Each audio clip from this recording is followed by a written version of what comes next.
Welcome, everyone. The meeting is called to order. Would the secretary read the meeting notice?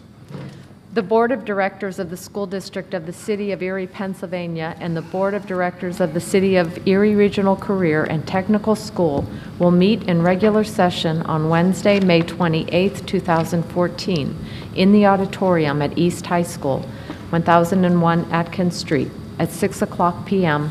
by request of the President, John C. Harkins. And now, please call the roll. Mr. Fabrizi? Here. Mrs. McNair? Here. Mr. Petrunger? Here. Ms. Shenley? Here. Mr. Spagel? Here. Mrs. Alexandrovich? Here. Mr. Brzezinski? Here. Mr. Cassillo? Here. Mr. Harkins? Here. Tonight, Mr. Dana Supa, the principal at McKinley Elementary School, will introduce Tyree Rowry, fifth grade student there, to lead us in the pledge. Upon completion of the pledge, though, I ask everyone to have a moment of silence and include in that moment remembrance of the following members of our school district family who regrettably have passed since we last met. They were Esther Klugevich, retired librarian who passed away on April 13th of this year. Elizabeth Nace, a retired special education teacher who passed away on April 15th of 2014. Jay Buchanan, retired counselor at Academy High School, who passed away on April 18th, 2014. William Gathers, a retired fireman who worked at Wilson Middle School and passed away on April 21st, 2014. John Kaiser, who worked at the Service Center and passed away on April 24th this year. Carol Waldinger, former teacher at Harding School, who passed away on May 2nd. And lastly, David Donikowski, retired teacher who passed away yesterday. So, Mr. Supel will introduce Tyree to us, and then we'll have the pledge followed by that moment of silence. Dana?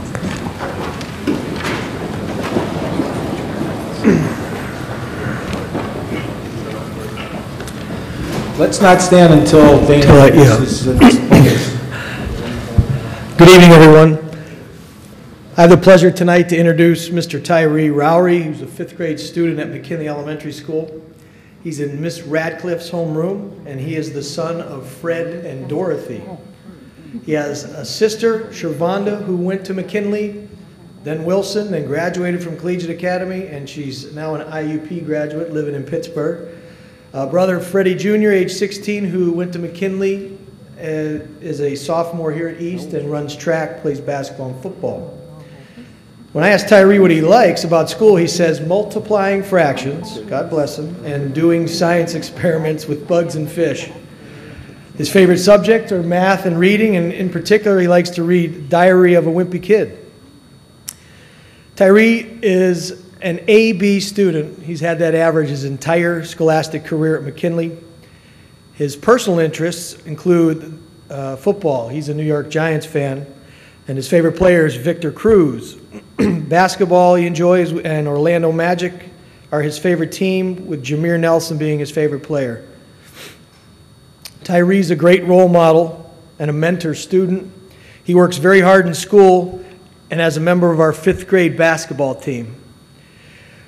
Now, I mentioned earlier that Tyree is a New York Giants fan. So am I.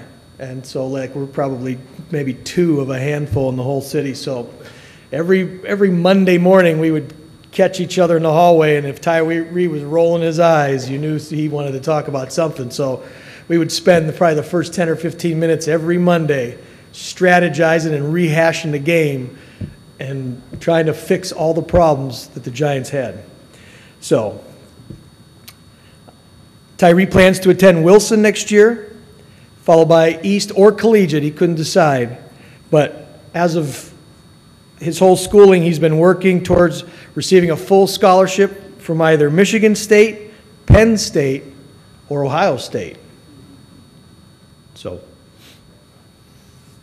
Well, all rise.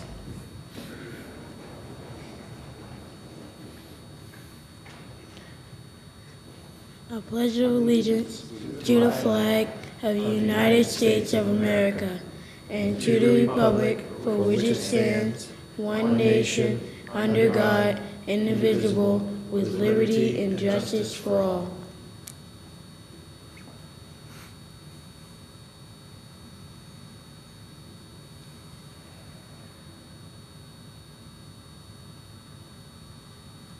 Thank you, Tyree. If you'd come around this way and meet all of us, we'd like to shake your hand.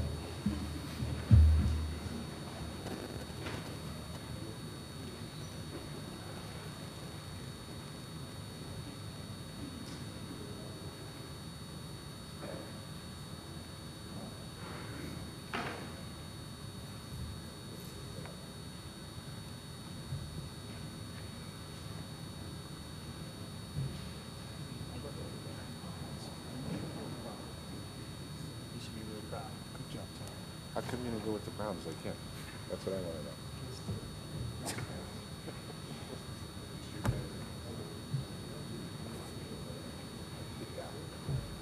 fine.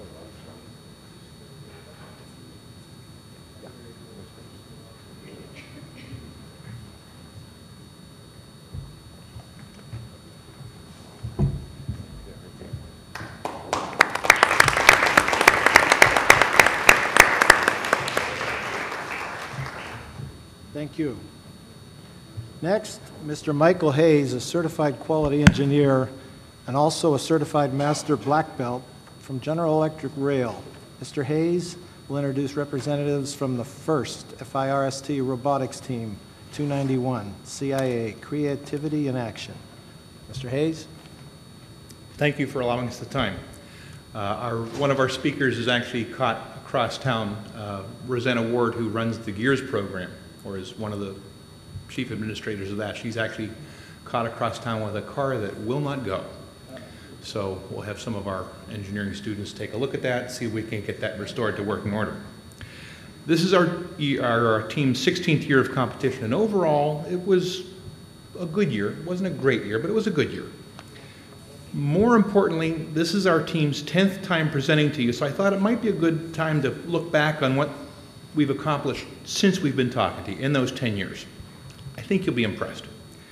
In the last 10 years, we've competed in 24 different competitions. We've won 3 different chairman's awards. That's first highest honor and not something that's easily done.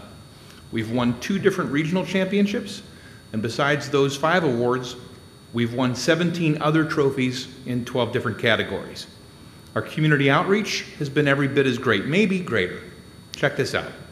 We've organized or participated in 197 different community outreach events, some of which lasted for 3 days. We've arranged mentoring for 129 First Lego League teams. We've made $20,000 in donations to charities like the March of Dimes, Cystic Fibrosis Foundation, Relay for Life, and Autism Society, to name a few. And we've donated funds for $13,000 worth of food to be purchased by the Second Harvest Food Bank.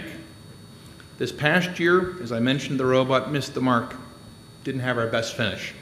But the community efforts were compelling enough that we were still presented with a Judges Award at the Pittsburgh Regional. This coming year, which I've told the kids, you can't talk about next year. It's already this year. You start talking about next year, this year. This is our 5th event already. We've already raised $1,700 for charity. We're off to a pretty good start. What Rosanna Ward was going to talk to you about was the fact that she, with GE's help, was able to bring a busload of the Lego League students to one of the first robotics competitions. Their eyes got as big as saucers. They could not believe that this is what waits for them when they're done with Lego League. Just by show of hands, how many of you have ever been to a robotics competition? A first robotics competition? The high school one? Okay, then you know. If you've not been, can I invite you, beg you, grovel in whatever manner is appropriate to get you to come and see one of these things live? I promise you it is not a plastic-mounted robot that drops a styrofoam pencil into a styrofoam cup. Picture the Final Four, but with toolboxes. That being said, let me have a student talk to you on what his experience has been. Wes Warden.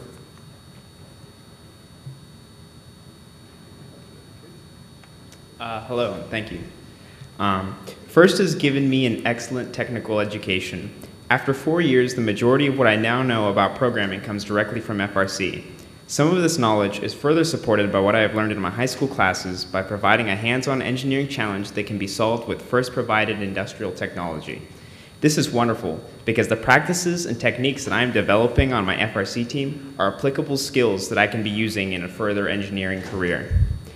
I could say that without a doubt, the experience I have gained through FRC is the most valuable educational experience that I have ever had.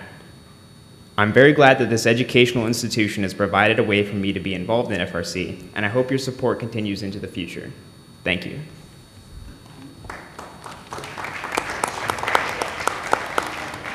I also left up there thank you letters that were written by the students that were addressed to Superintendent Badams, but obviously they're to all of you. Feel free to pass those around. I also left a copy of what we call our judge's book. It's sort of a year summary of everything that we did through the course of the year. Feel free to pass that around and leaf through it. If you want, I can send you electronic copies. I'll just work with Robin Smith and we can get that over to you. Thanks for the time.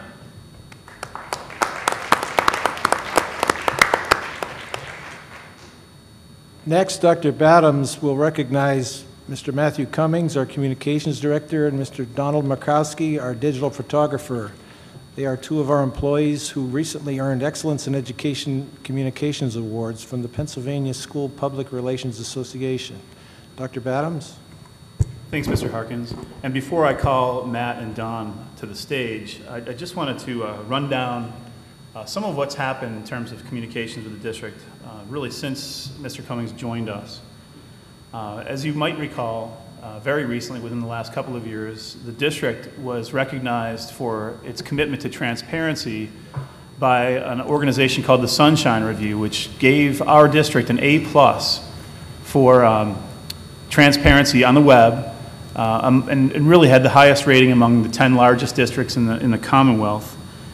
Certainly not anything to be, it's a marvelous accomplishment, something that we've been committed to here in the district, and I want to thank Matt publicly for that accomplishment. But that was only really a reflection of the amazing job that he and the staff have done in completely overhauling our website.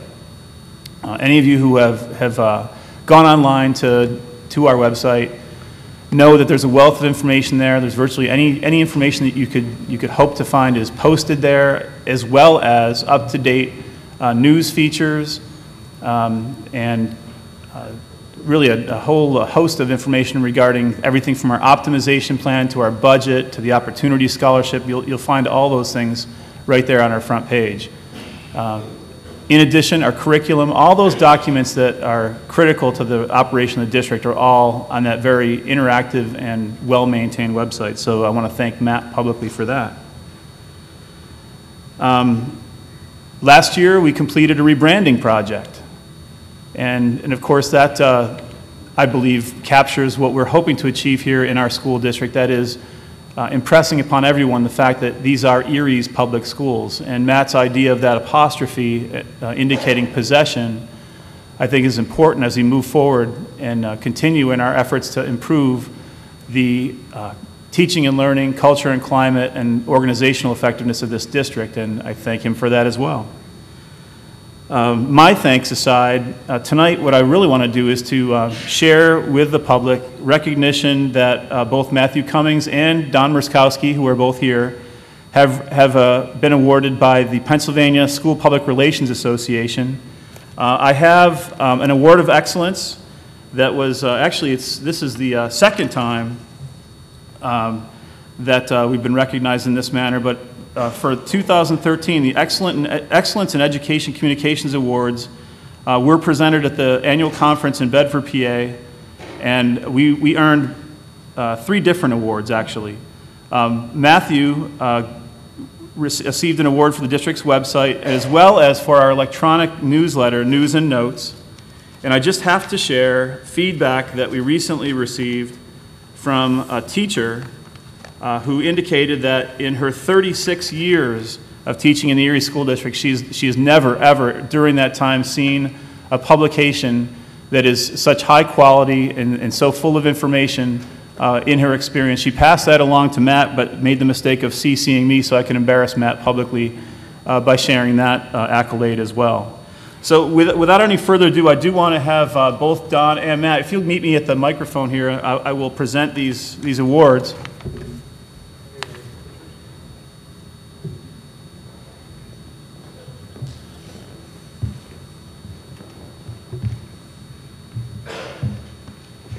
Guys, Thank you.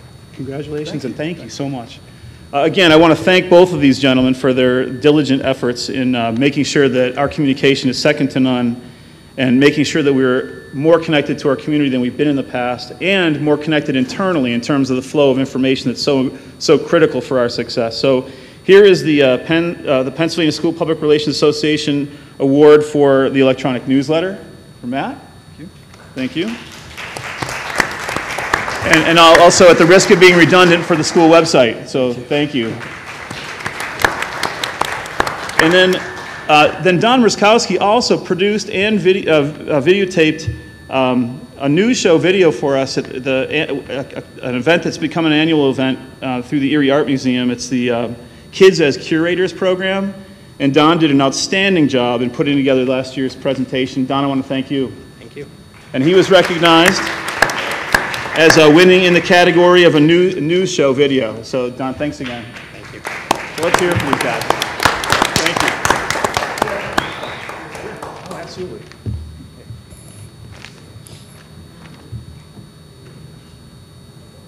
Sure. Thanks a lot. Mr. President, Mr. Brzezinski? those guys don't get a pizza? Well, Matthew was crying earlier.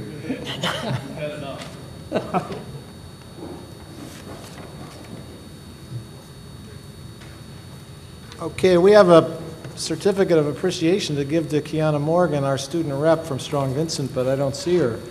So I have to make sure that we get this to Kiana Morgan in thanks for her representation of the student population. And she's probably occupied with graduation, et cetera, I assume. So Kiana Morgan, we wish her well and thank you and good luck going forward in her life. We had 2 executive sessions this month, one this evening which lasted from 5:06 p.m. to 5:47 p.m. and dealt with matters of legal matters and personnel. We also had an executive session on May 21st at the Dr. James E. Barker Center that lasted from 7:08 p.m. to 8:43 p.m., also dealing with legal and personnel matters. We had a committee of the whole meeting before this, and we got busy talking about those matters in the executive session and were unable to reach the point of the meeting where we were going to have a business budget update from the business administrator and Dr. Badham's giving us an update on pre-K. So we're going to shift the order of the agenda tonight to allow the superintendent's report to move up to this point of the meeting so that he can allow those two to happen, and perhaps it's a blessing the public will get the benefit of the presentation and not just us. So we'll have now the report of the superintendent, which is out of the order of our usual agenda. So Dr. Badhams, however you want to include those 2 items and your regular report, please go. Thank you, Mr. Harkins. I appreciate everyone's patience for this adjustment. I know we have a very packed agenda this evening, but everything else aside, we have a very important resolution that is new business 5.46, which is the approval of the proposed final budget. So I always feel that it's important for us to explain that the proposed final budget is not the final budget. So we still have a lot of work to do over the month that will follow this meeting before we're required to actually adopt our line item budget. We have had a monumental task again this year in that going back, well, almost 4 years now, we've gone from a $26 million deficit to a $13 million deficit to a $9 million deficit, and this year we faced a $4.5 million deficit. Running a deficit budget is no way to run a business. It's certainly no way to run a school district. But that's been what we've been forced to do for the past 4 years as we've dealt with budget cuts from Harrisburg and as we've attempted to restructure our district to make the most of the resources that we do have. This year, it was a little bit deceiving in having roughly a $4 million deficit. Seems like a much easier task, but because we've already cut hundreds of positions, because we've closed 3 schools, because our pension costs have continued to increase, and our obligations to our charter schools have increased, there's very little room for us to cut. So we've done everything we can to limit our reliance on one-time funds, that is money that we can only expect to realize in a single budget year, but we've endeavored to do that. I made a promise to the board that I would bring 3 different variations on a budget, representing 3 different possible trade-offs or 3 different possible ways to close the budget gap. I won't be doing that, though. One of my proposals was going to be the closure of another school. We don't have the research at hand. We already have our optimization plan that has led to the premature closing of 3 schools. And I just can't, in good conscience, suggest closing yet another school without sufficient research to close the remaining gap.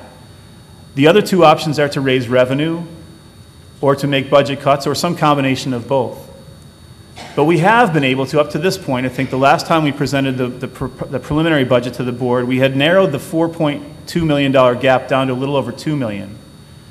And I'm pleased to report that we do believe that through some, again, further personnel cuts and some additions to revenue that, again, may not be recurring, but will certainly help us out of this year, we'll make your decision about which of the 2 paths to take a little clearer. And Rick, if you could kind of talk them through the 2 variants they have. I apologize to the public. This was a presentation meant for the board in our committee of the whole. We don't have these slides to put up on the screen for you to view, but after the board's action this evening, these will be posted and available for you publicly at the public library and available at the district office for your review. And as I said at the beginning, this is essentially a preliminary or a draft version of the budget that will pass at the end of June. So Rick, if you could take us through them, that would be helpful. Thank you, Dr. Badams. As of yesterday, we actually had 3 scenarios for the proposed final budget. We had a conversation with our third-party administrator for our health insurance. Dr. Badams was a part of that conversation. Basically, what we did yesterday was we wanted to verify. If you remember in my presentation to the board, we had added $1 million in additional revenues from our health trust fund. Basically, what I wanted to do yesterday was just verify that number. And I'm happy to report that it's considerably more than $1 million. So due to that ramification, we're presenting 2 scenarios. The first scenario, which is the first one in front of you, has an additional health trust funds of an additional $1 million, which increases the total contribution from our health trust to a total of $2 million. And then we've made cuts throughout the budget. We've made staffing cuts of about $577,000. Healthcare change, offer a 3-option plan. That basically has come about due to the discussions between Highmark and UPMC and the contract negotiations. And actually, if we could talk about that at some future date, a little more in depth, it's actually a great option either way. And if we would choose to go that route, that would save us minimal $250,000 in our health plan without harming an employee. Benefit adjustments for the staffing cuts of approximately $90,000. Additional retirement savings of $150,000. The initial review that I did was based on 30-some retirees. The report that I received from the HR department has a total of 71 now. So we'll be going through that person by person to enable us to realize that. And we had the assistant superintendent salary that will no longer be needed in the budget. That's cut. And cuts to superintendent contracted benefits were we're cutting our superintendent. No, actually, that line item is, was in there, and our previous superintendent had some portions of monies attributed to that line item. It's no longer needed, so that's just a free and clear cut. We're reducing sabbatical leaves, elementary and secondary, because historically, I carry X number of dollars for sabbaticals. It appears as though that we should be able to do that, and I'm not sure right now if the HR department has anybody scheduled for sabbaticals. I think they have one person scheduled for sabbatical for next year. In addition, additional miscellaneous cuts throughout the budget of $168,000.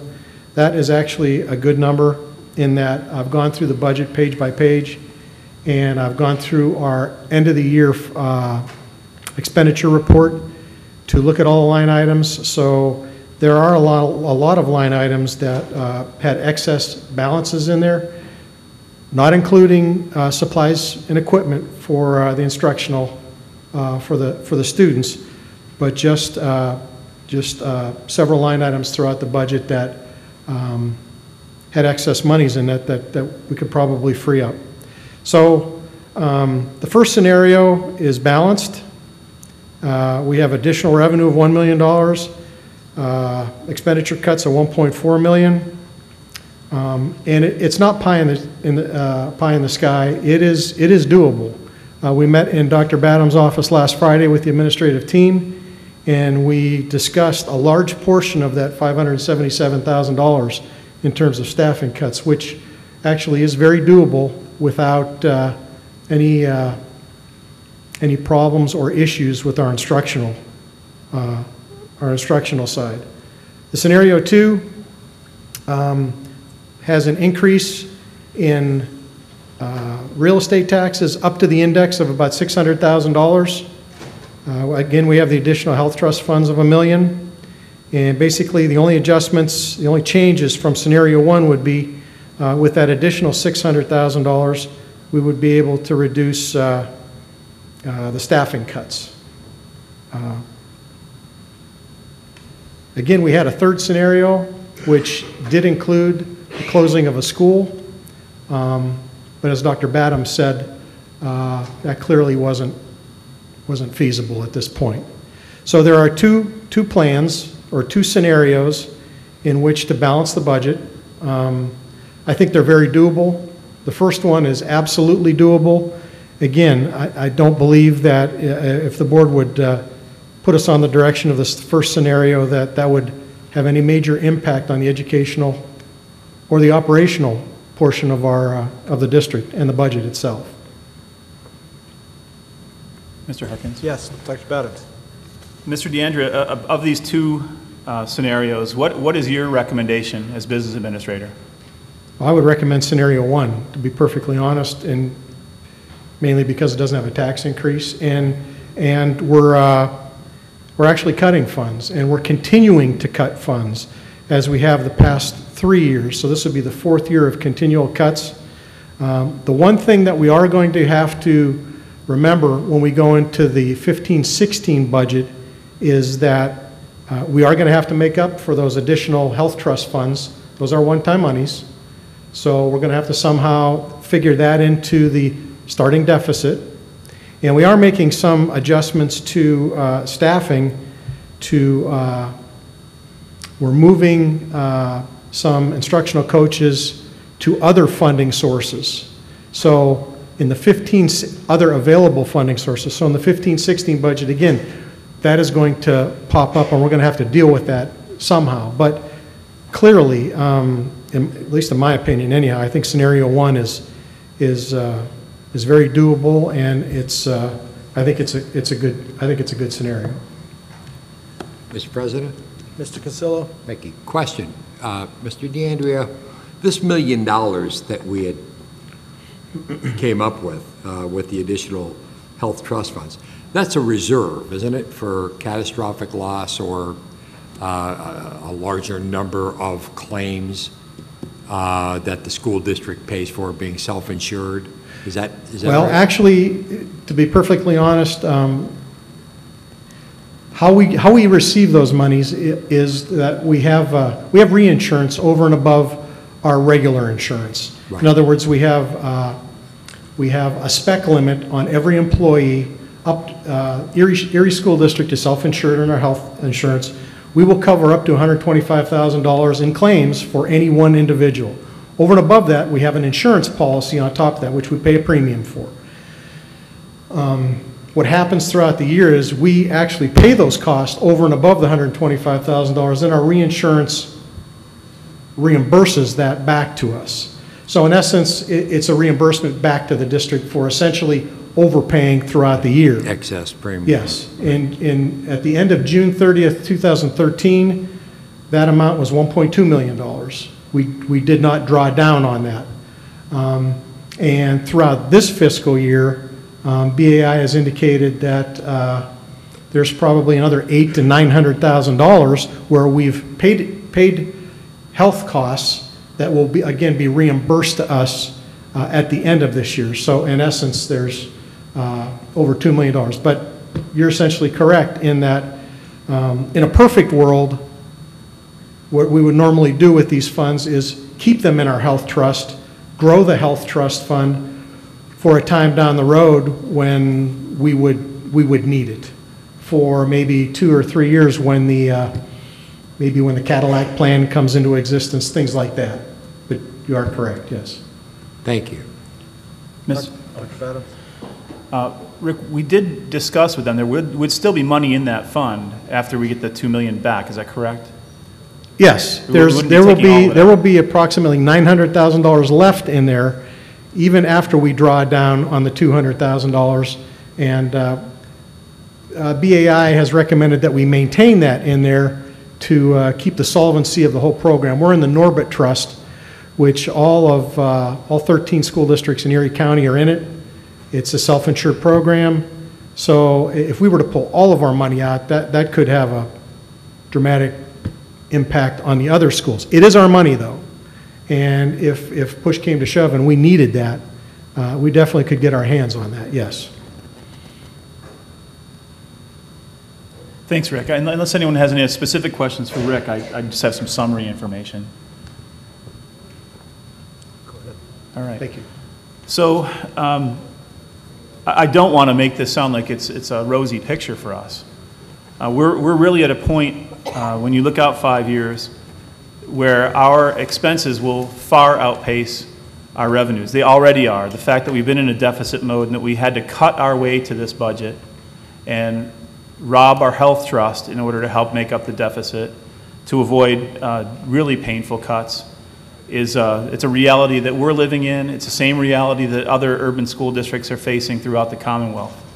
And I'm extremely hopeful that our legislature, our State House, truly put education or hold it in the priority that they should, and fund us right.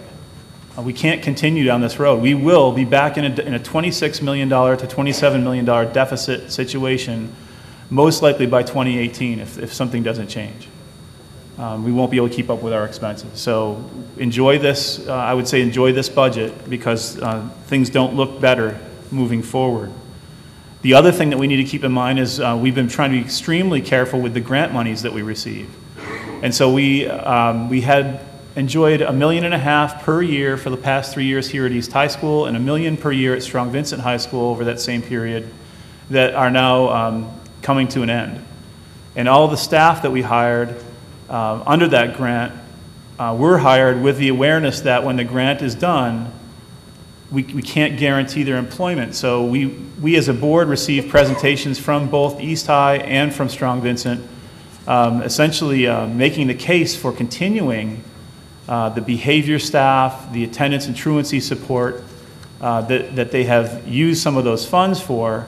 And we agree that that's a priority and that it'll be important for us moving forward. But we'll need to keep that in mind as the state's budget resolves. If we do have additional funds, we'll do what we've done in the past with the board. We will bring you a series of recommendations about how any additional funds might be utilized to make sure that we keep continuity of services for our students. So I join with Rick in recommending the approach to this budget that does not include a tax increase. We've essentially established with our public a cycle where we know in order to keep pace with our increasing expenses, we're going to have to turn to our local taxpayers for some millage increase, but we want to do that on an every other year basis at the most. So, so this would be the off year, and I would strongly encourage the board to consider approving approving the proposed final budget that does not include the tax increase. That's it for the budget. I wanted to give the board in our committee of the whole also an update on where we stand with pre-K.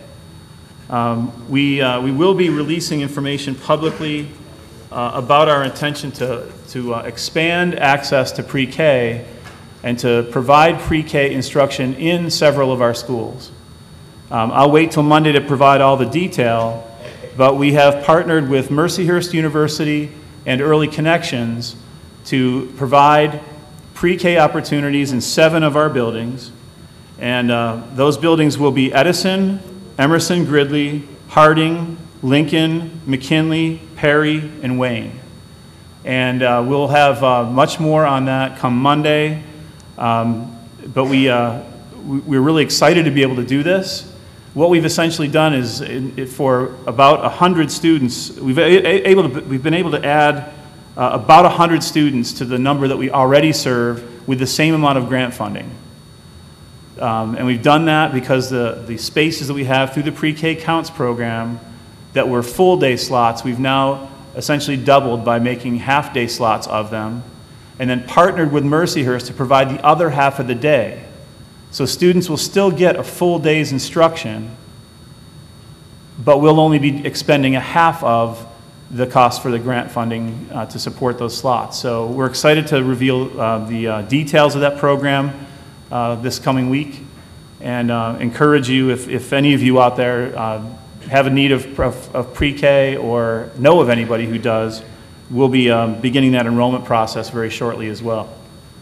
I'm pleased to say that we had begun this partnership sort of in collaboration with Mercyhurst University exclusively, but we're wisely counseled to approach Early Connections, and the folks there have been really at the forefront of everything from pre-K counts to the Erie's Future Fund, and they have partnered with us as well to help to provide programming for our 3-year-old population.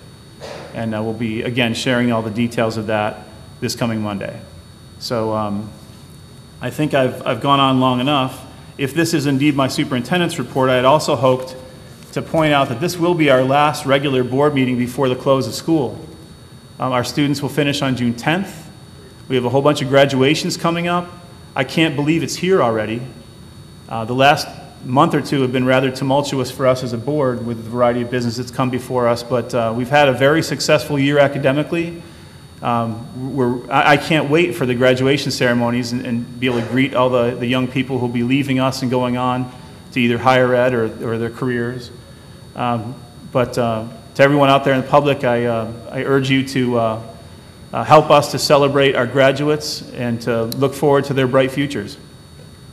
And all I can add to that is a sincere thank you to all of our staff who've helped our students through this school year and their entire education, and recognize the fact that it's been a long year and everybody is really in both need of and certainly deserve a great summer break. So as we head that way, wish everybody in the Erie School District a great summer.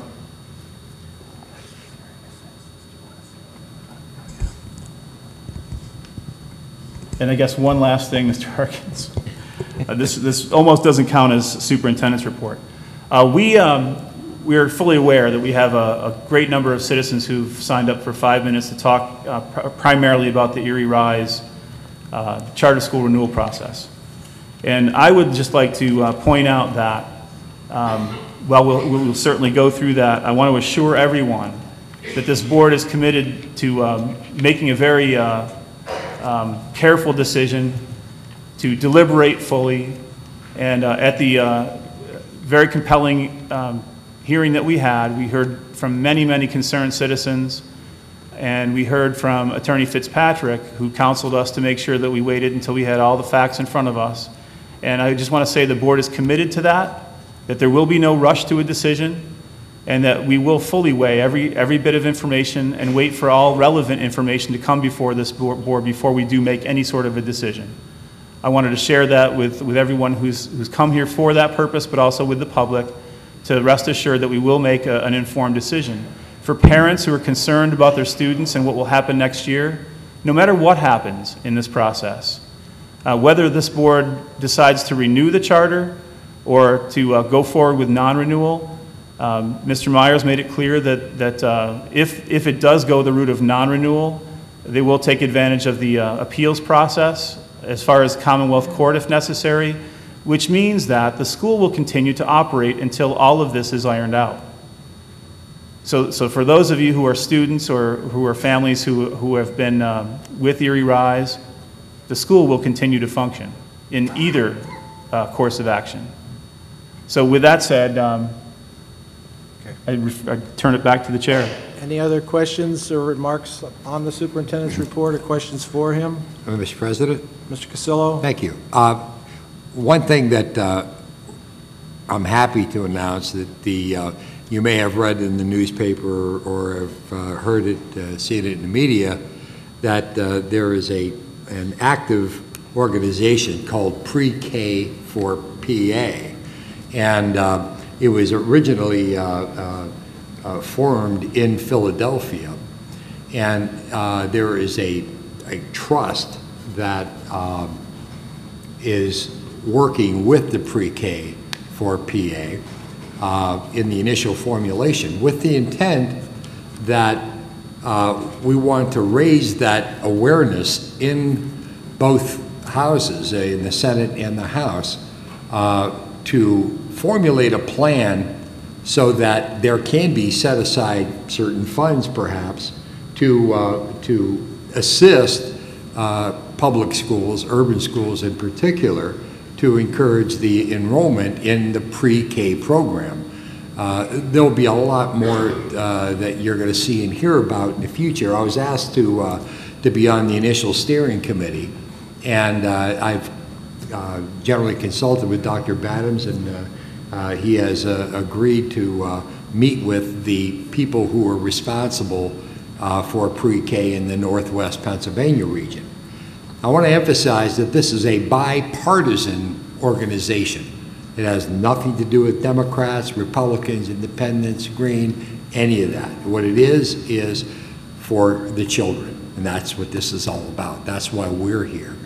And there are so many different reports that verify the with children attending pre-K that their acceptance into the school system is so much an easier transition, and that the children are like sponges, that they absorb everything.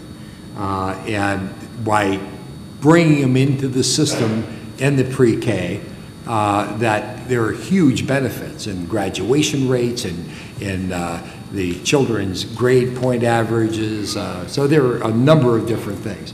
You'll hear more about it as we progress. But I commend Dr. Badams for your participation in the program, and I'm certain there'll be meetings within the next week or so regarding that. So there'll be more information, but thank you. Is there a motion to accept the report of the superintendent? So moved. Second. Moved by Mr. Cassillo, seconded by Mr. Trunder. Discussion? All those in favor signify by saying aye. Aye. Motion carries. Now we're back to our regular order, which brings us to hearing of citizens. And as most people know, we have a board rule that allows citizens who wish to speak for 5 minutes, they can request that in advance a week prior to the meeting. 18 citizens have taken advantage of that right that they have. So 18 people with 5 minutes is a minimum of an hour and a half. I would hope that everyone who has been motivated to speak tonight and knows what they think can, within 5 minutes' time, express themselves, but in the obvious interests of everyone involved, fellow speakers, the audience, and in order to ensure that all of us are fresh when we're hearing the remarks, I'm going to be very attentive to that 5 minute mark. No one needs 6 minutes. Most people respect this very well, but it's especially important tonight. So I point that out. And I'd also take this moment to point out to everyone, we have board rules that require citizens to confine their remarks to the issue at hand. Now, only the citizen knows what that issue is, but if it's not anything pertinent to school district business and it wanders too much into areas of personal attack, that's another rule that is prohibited here. So we don't want to rule anyone out of order, but we have that option, and I don't expect it will happen, but I just call upon everyone's better self to keep their remarks focused and on a high level and advocate their point of view and do it within 5 minutes' time. We'll take the speakers in the order in which they requested that 5-minute time, and the first speaker is Mr. William McDonald of Erie, speaking to the topic of Erie School District business. As always, would each speaker approach the podium and jot down their name and address as they begin their remarks. First is Mr. William McDonald. Good evening, Board. I have a few issues. That's why I'm here. I don't know why you want to close that school up there. The kids need that school. You're closing up schools. How big are the classes going to be behind these schools you're closing up? Where are you going to put those kids?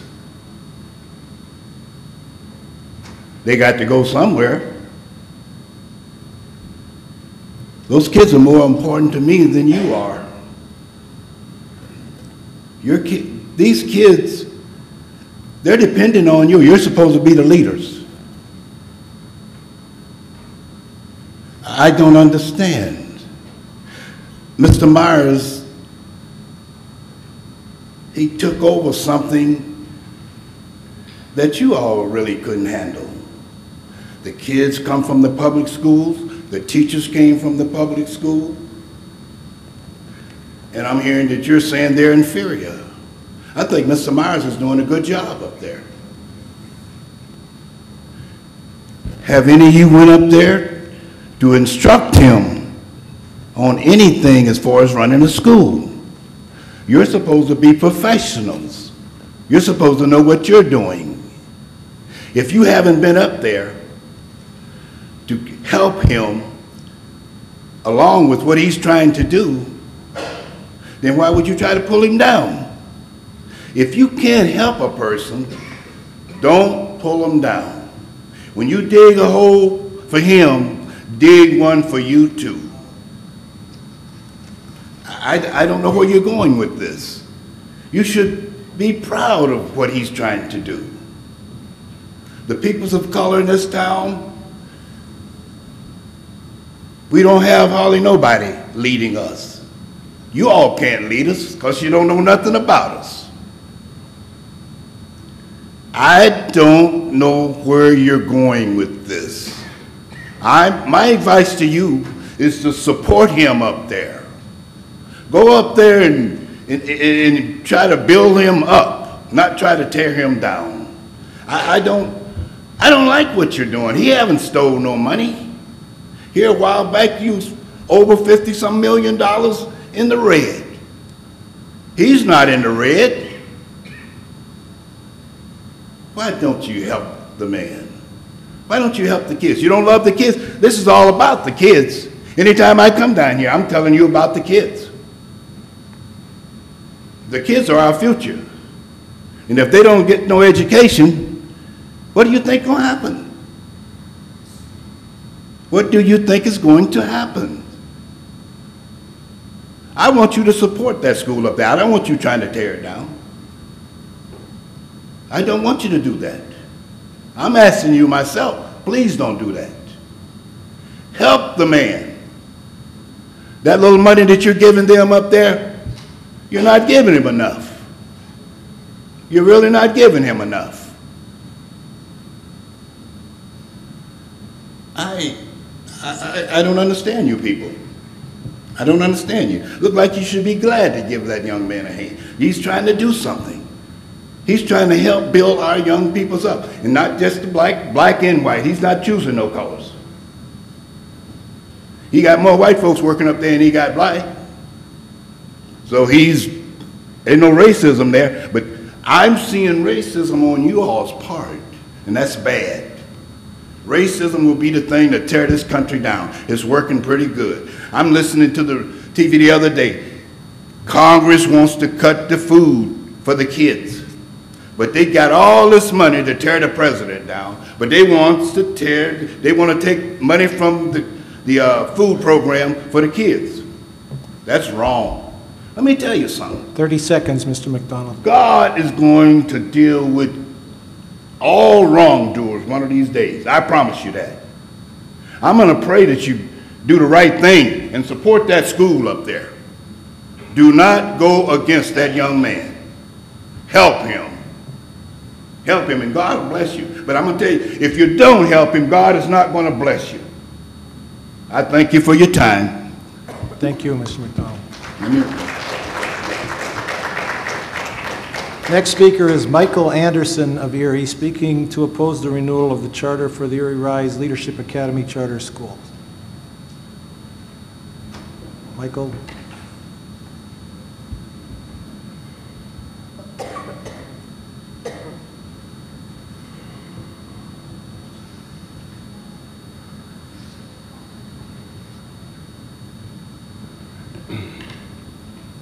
Good evening.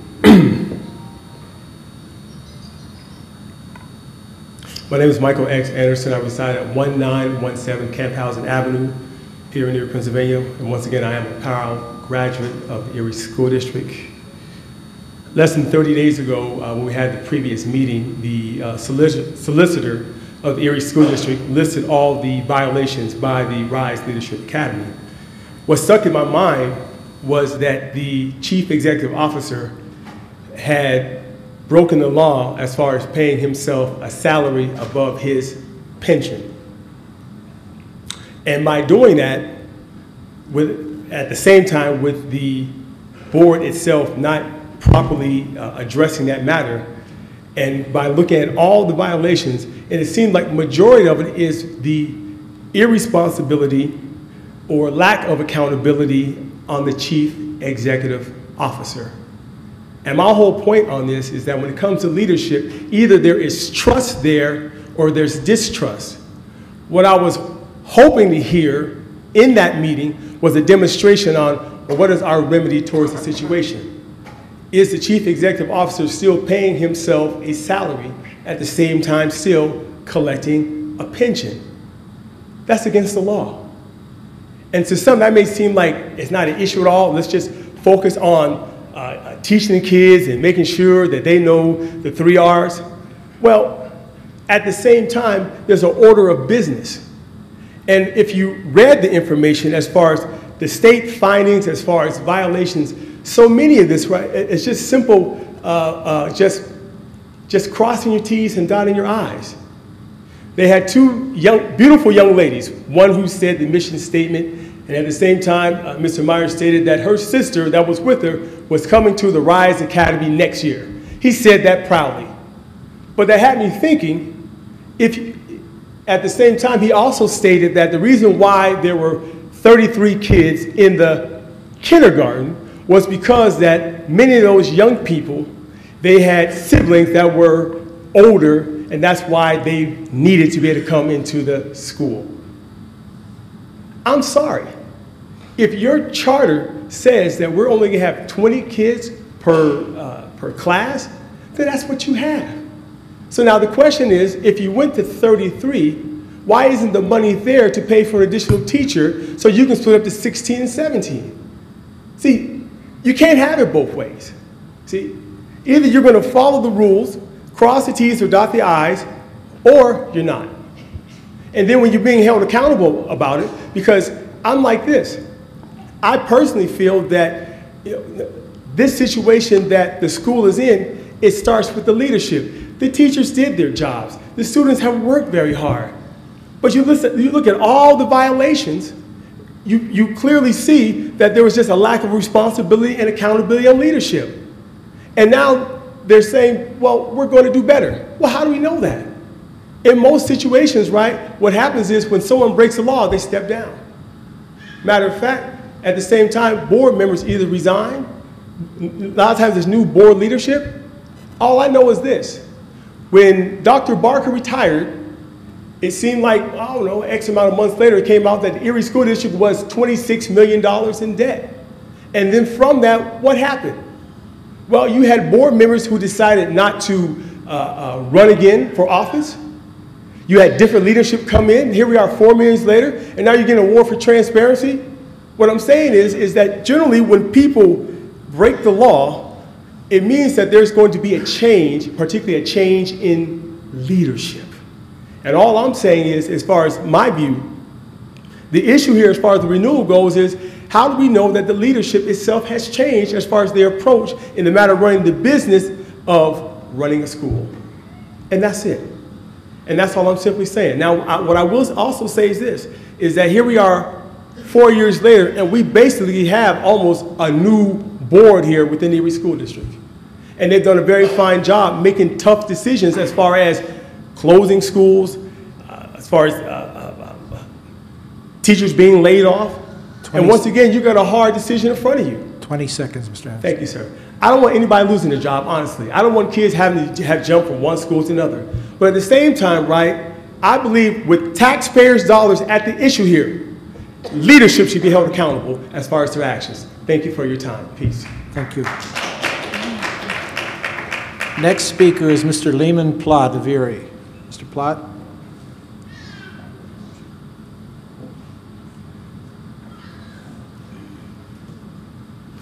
Good evening, Board. I'm currently president of the RISE Family Organization and current board member, so I know firsthand about most of the inaccuracies in our interim findings, in which a lot of those we addressed at the May 7th hearing, which we were all here and heard, including Mr. Anderson. So, but that's not why we're here today. I'm here to speak on a couple of things. One is our RISE Family Organization, which is made up of our parents.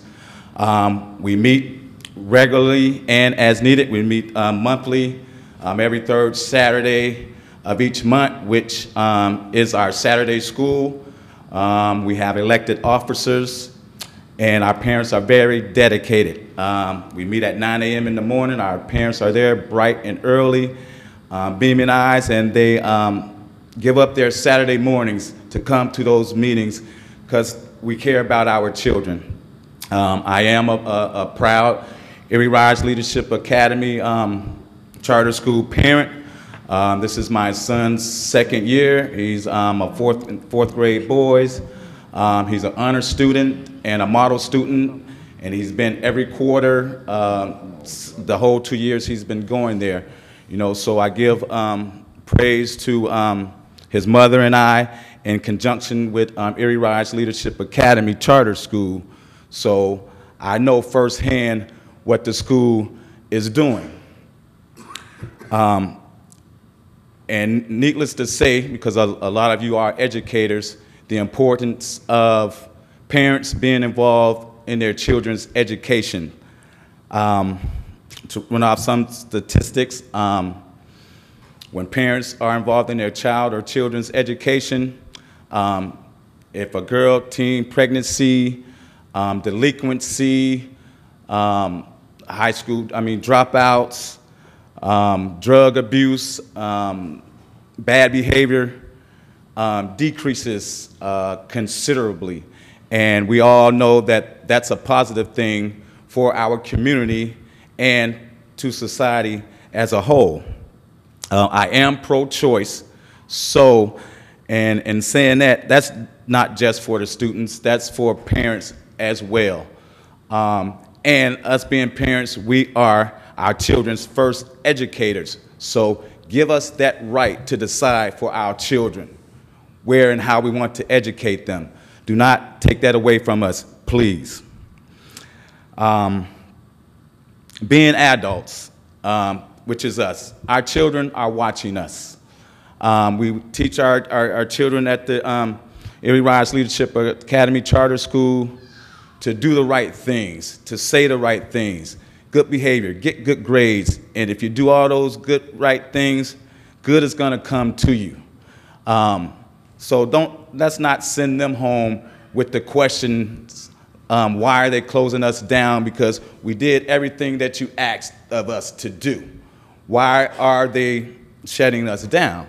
So let's not put that in our young children's heads to not have faith in the system at that young age. And that can be a disaster, as you all know, where that will lead to. So let's not take that and instill that into our children at a very young age. And as I heard Mr. McDonald speak on, and we're doing a lot of this at the charter school with limited funds. So, and that should speak volumes about our commitment and flexibility.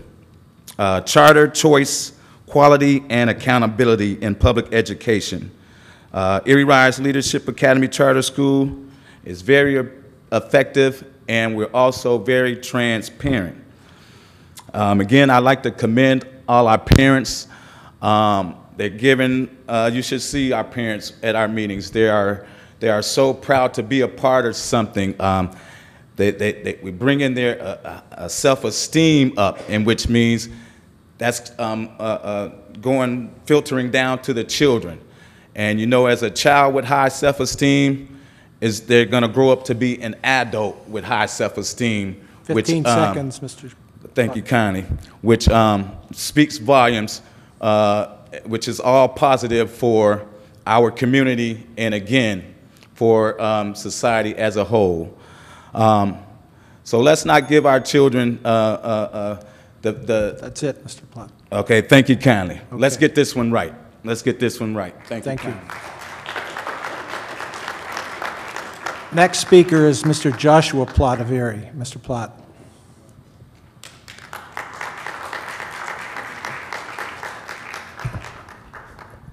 Hi, my name is Joshua Plott, 833 East 25th Street,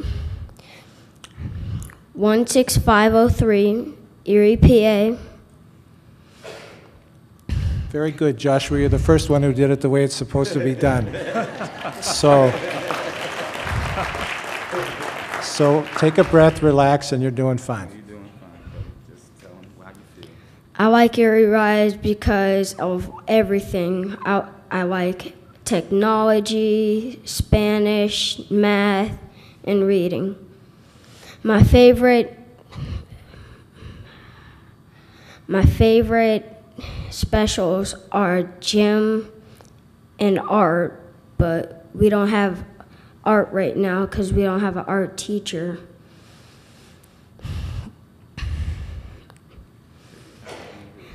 And I support Erie Rise, and I will not let them close this school down. Thank you. You're welcome, Joshua.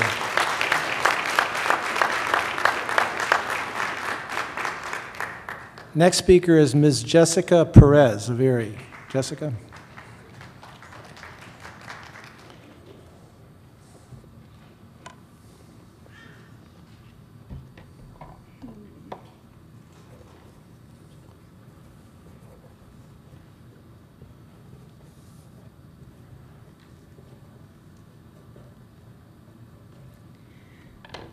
Hi, my name is Jessica Perez, 2208 Liberty Street, Erie, PA 16502.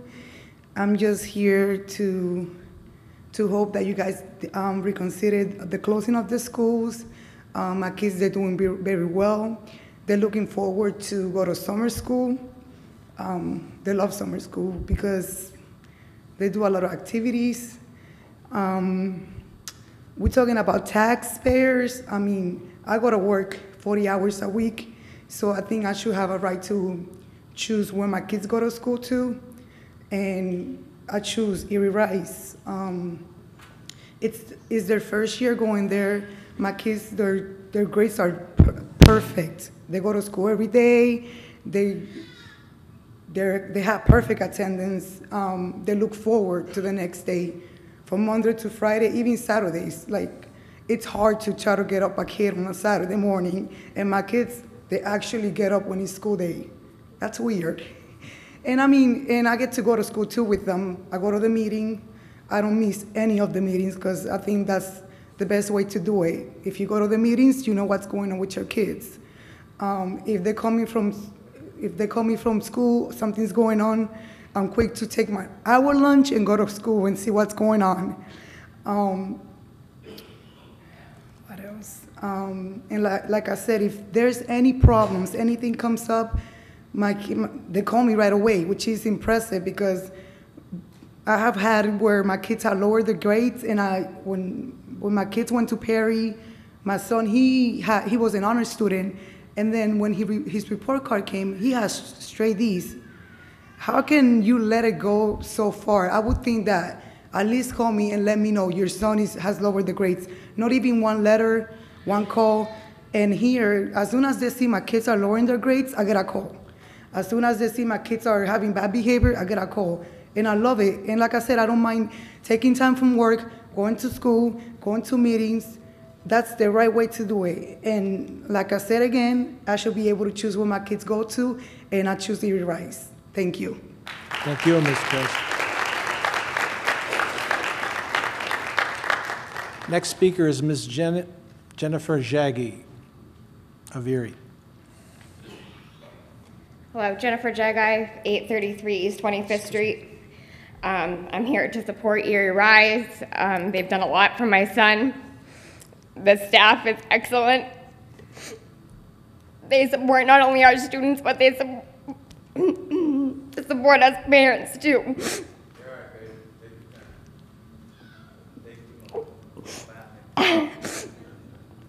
When they said they were going to not renew the charter, my son, he said, well, Mom, let's write a note to the president.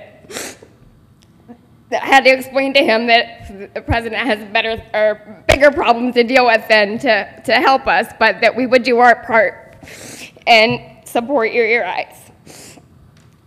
The teachers not only encourage my son to help other students, but encourage him to help them with their lessons.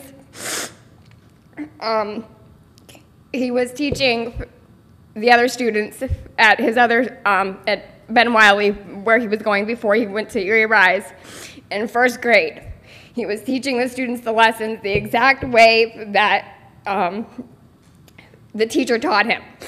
He also has that opportunity at Erie Rise.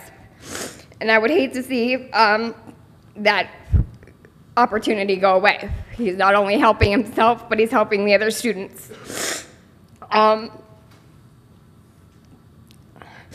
Just Erie Rise means a lot to these kids. They're well behaved, they have manners, they're respectful. Anytime you go in the classroom, hello, good morning. If you're there to tell them about a contest or something like that, they have questions and they have feedback for you. There's just a lot that's important to these kids by going there, and I would hate to see it close. Like I said, Mr. Myers does a lot for these kids, and he encourages them to go to the vote with their parents so that they get the opportunity to see how that is done, which is important. So when they are of age, hopefully that they go and register to vote. And I hope one day if any of our students happen to make it on the school board that, and this agenda would come up, that they would make the right decision by us supporting them. And that's all I have to say. Thank you. Thank you, Jessica. I just want to remind everyone, maybe some didn't hear it, that the superintendent reminded everyone that we're in the midst of a process, and the process is not complete. And when it's complete, we are not going to rush to judgment immediately. So there is no immediate threat to the school's existence in the immediate future. So I don't say you can't be emotional, but I wish for your own sake and for everyone's that we don't need to fear any sudden change in the status quo. We're in a process that's going to take a while, and we're working through it. So everyone has their chance to express themselves, and I just we don't like to see anyone too upset when there's no immediate threat to what they're worried about. Our next speaker is Greg Myers, Mr. Gregory Myers of Erie, Pennsylvania.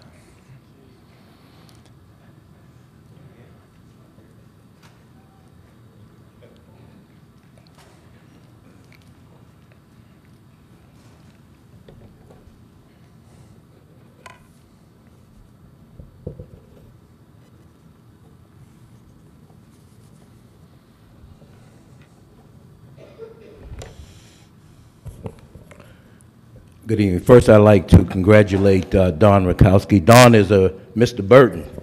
Just want to remind you that your award recipient up here today is Don Mr. Burton.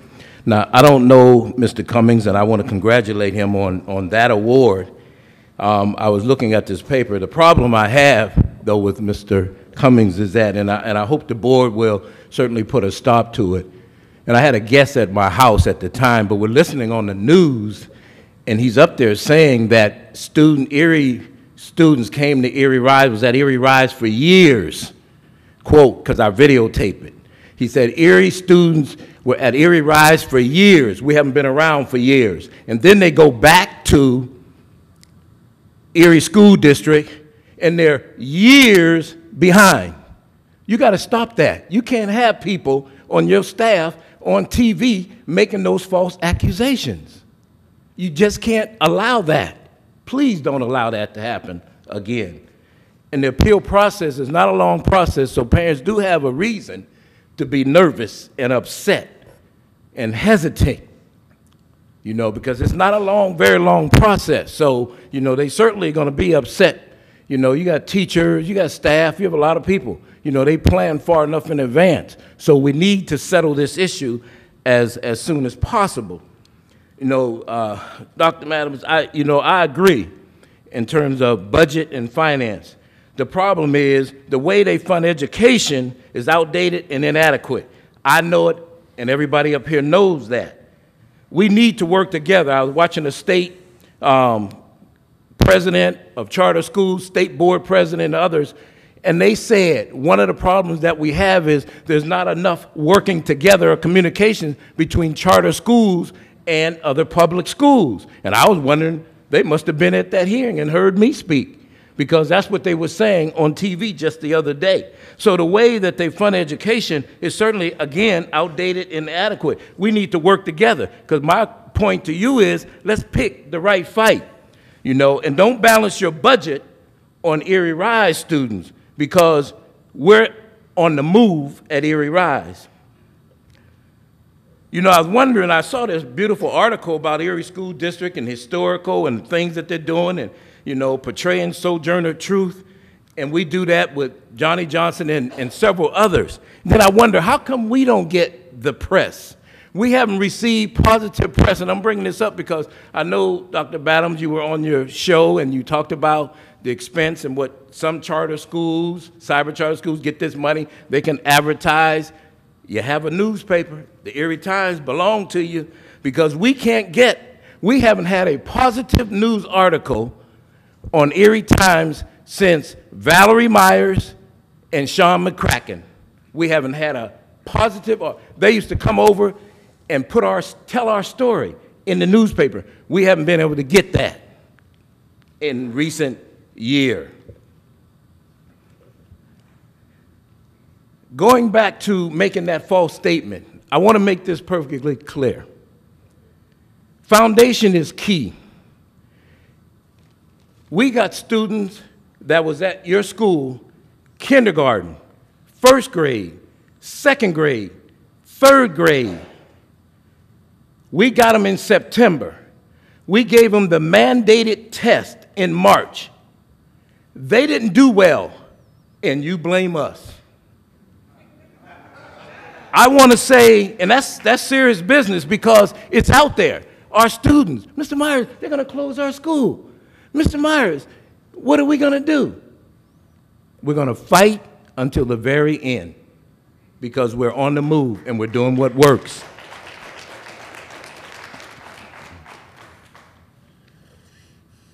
Foundation, again, is key. We're not where we are going to be, but we're on the move. 35 seconds, Greg. Again, I want to encourage you to make a decision quickly so we can continue to be on the move and do what is necessary for Erie Rise and our Rise family organization and the Rise community. Let's work together to benefit all children of Erie. I'm not just concerned about the few students we have at Erie Rise. I'm concerned about all of our students, every one of them. Thank you. Thank you, Greg. Next speaker is Ms. Constance Radcliffe of Erie. Good evening, Superintendent, Board President, and other board members. My name is Constance Radcliffe. I reside at 119 Hilborn Avenue, Erie, PA.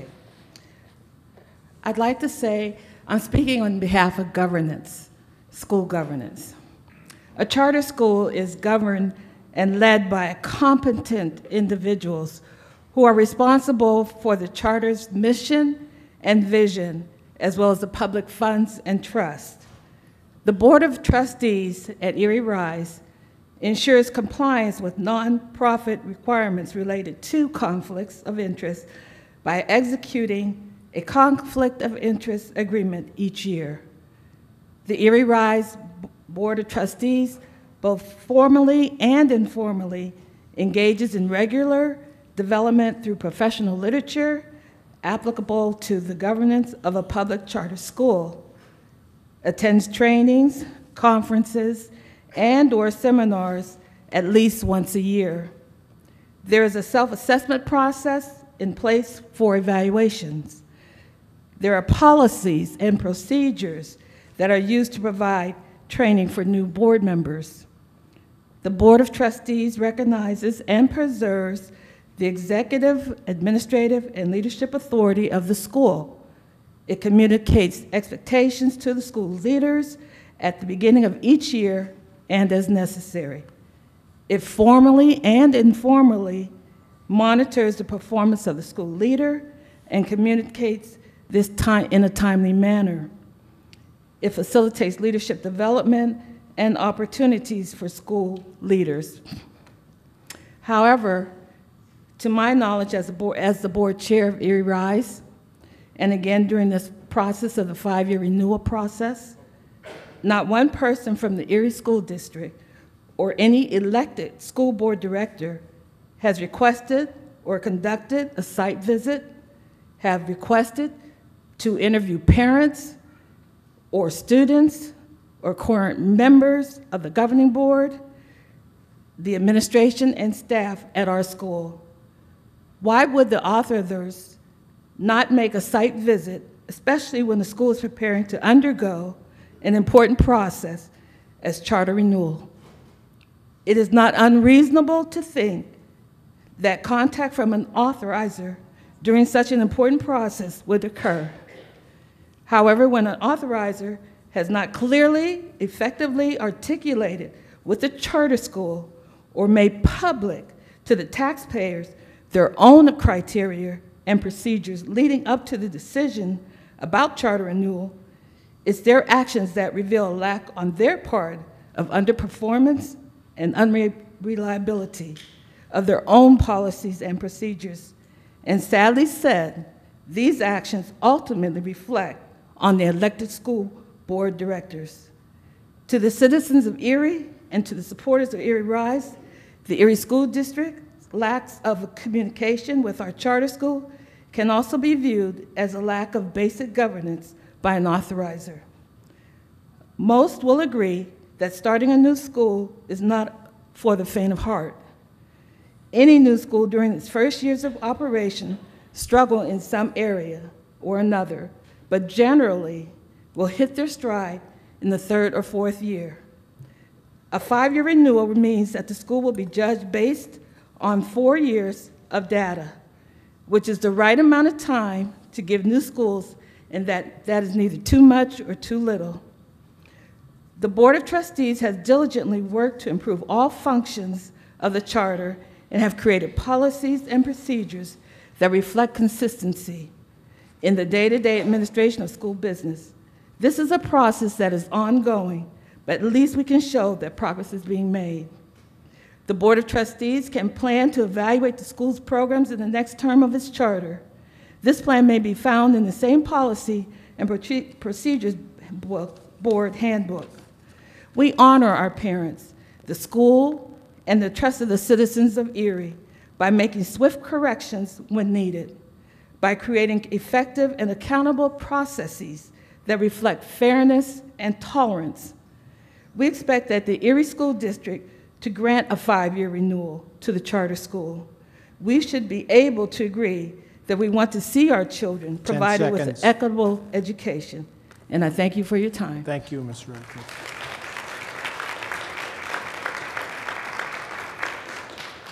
Ms. Pearl Jeffries of Erie. Ms. Jeffries.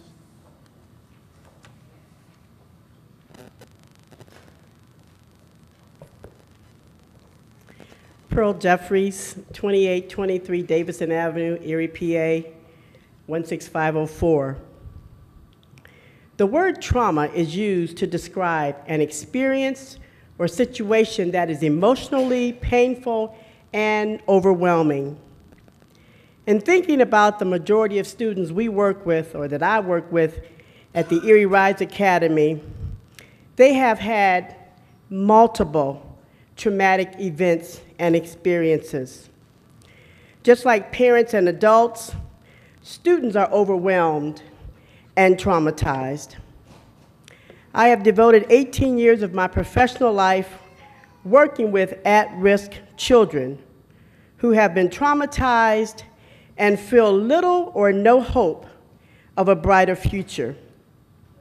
I would hate to have the students at Erie Rise experience another traumatic event if our school was to close. The children feel safe.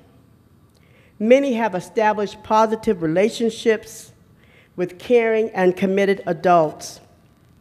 The students are taught every day, from the minute they set foot on the property, that they can have a dream and that dreams can come true. I am committed to Erie Rise Academy. Thank you. Thank you, Ms. Jeffries.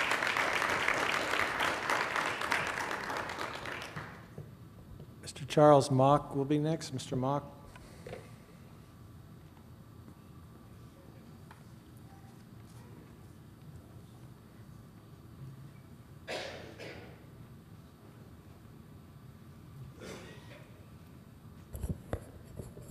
Charles Mock. I'm at 648 East 43rd Street, Erie, Pennsylvania. I speak on behalf of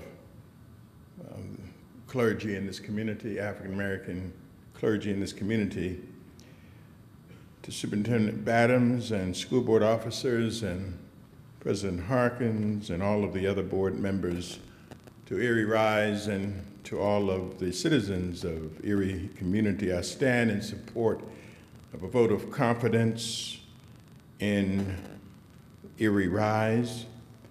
I was not at the last meeting in which many of the issues were dealt with, and so I would like to weigh in today on the importance of continuing this charter school, which has demonstrated a tremendous amount of energy and time and money to see that children in this community, which come from the traditional public schools, are enriched by the additional programs that Erie Rise has developed.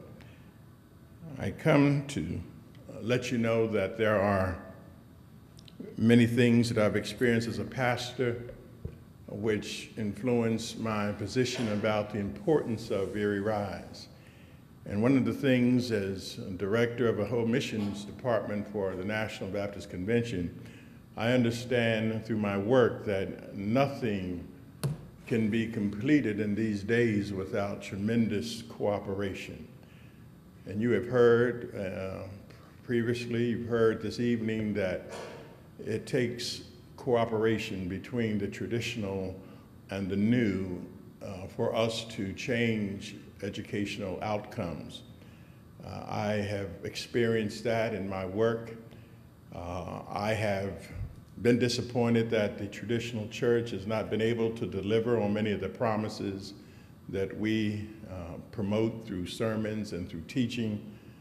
And for that reason, there is an emerging church movement which has resulted in what's called church centers and church ministries, new ways of receiving persons who have not been well served by the traditional church. So I understand why people leave the church and go to other avenues for spiritual growth and enrichment. And I would hope and I would pray that this issue, as you deliberate on it, will not be reduced to technicalities that can be worked out through the traditional school board working with the charter school board. I would hope that whatever violations, whatever concerns and issues that have been a part of the past will be fleshed out and threshed out through a spirit of cooperation. It is the children who are at stake, it's the parents who are at stake. There are so many failures that public schools have been known for over the last 20, 30 years, and those failures are a part of failure in families, failure in churches, failures in schools, failures in unions.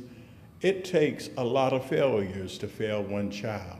And I would hope and pray that you would not try to overload Erie Rise with failure when all of us really have a hand in the failures, just like all of us are very proud to put a hand up when it comes to achievement.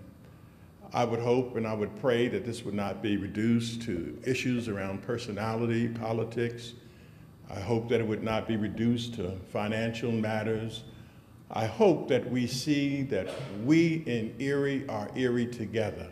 And I'm a member of Erie Together, and I go to the tables, I go to the meetings, and I'm one who represents among a number of African Americans the vision that if Erie is going to change in the future, it's going to change because we change our narrative, we change our approach, we change our methodology, we change from competition to cooperation, from local to regional. We change our understanding of the important role of the entire African American community and the role it must play in the whole educational enterprise. 10 seconds. Superintendent Adams has invited us to the table based on a new vision of how we approach education. And so as one of the members of the African American clergy, let's work together, not against each other. Thank you, Reverend. Next speaker is Mr. Homer Smith of Erie. Mr. Smith.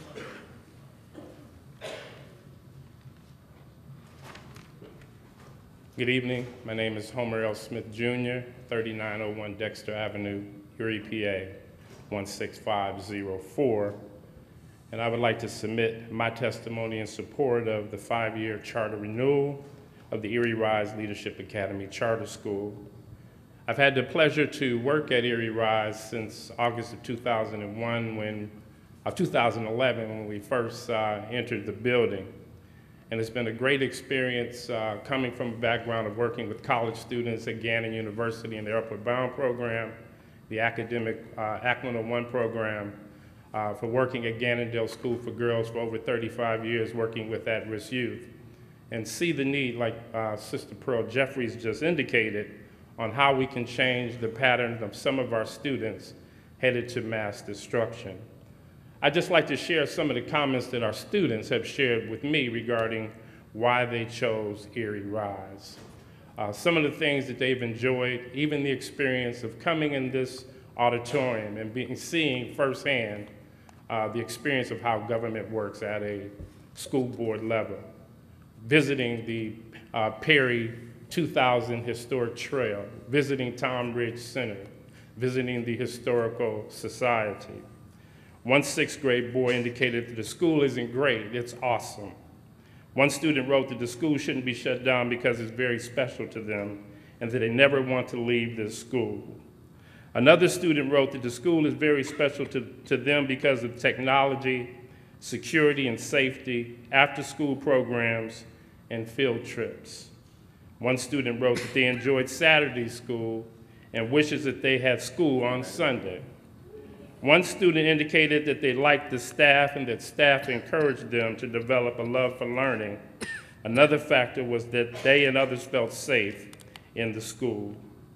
One fourth grade student felt that Erie Rise prepared students for the future. The school empowered the students to be leaders and make good decisions. Another fourth grade stated that they don't like Erie Rise, they love it. They expressed that they learn about literature, math, reading, science, and spelling. They also like that students can wear college logo shirts on Fridays. Students enjoy being recognized for community service, keeping the school clean, our house awards, and the quarterly academic and school climate awards. At our meeting on May 7th, I declared to you that within the confines of our school, there is a future school superintendent, a college professor, a school principal, a policeman and women, firefighters, doctors, lawyers, teachers, scientists, mathematicians, student athletes, politicians, entrepreneurs, artists, musicians, performing artists, beauticians, craftsmen, and machinists. It would be a shame to close down the Erie Rise and disappoint not just the students that are being served, but taking the air out of the dreams and hopes of the students that Erie Rise serves. I thank you for your attention. Have a blessed day.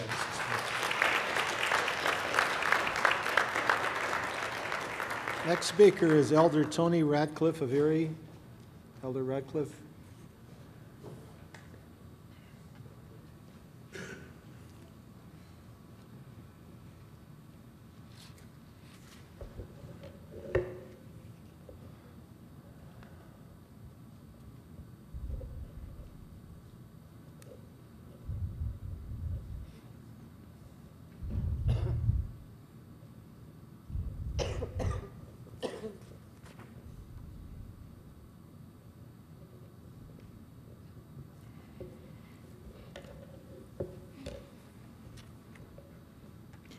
Good evening, Mr. Superintendent and Board. I want to start off with what I call an agitation. An agitation is something that we do to get people's attention. When I say that, we're looking at things as a verb, as an action. I was at the last meeting, and I'm also observing things at this meeting. To us, this is a very, very important issue. If only you could see your own faces right now. They don't show the importance of this issue. I'm also in my senior year at Edinburgh.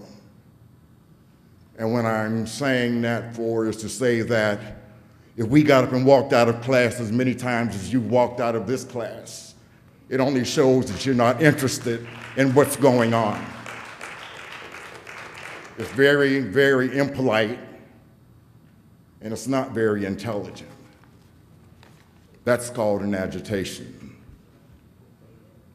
In the book of Matthew, chapter 25, verse 40, as a minister, I will start off with a verse for you.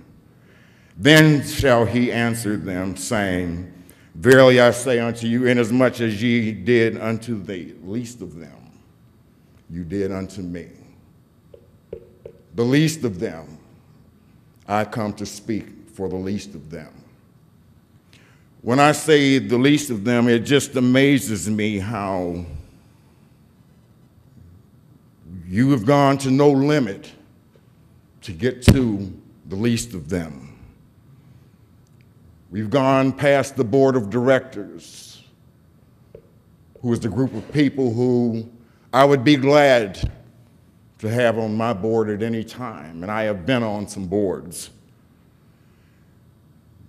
Such limits to undergird the meaning of what the school is about. Using the tool of the media, who is biased also.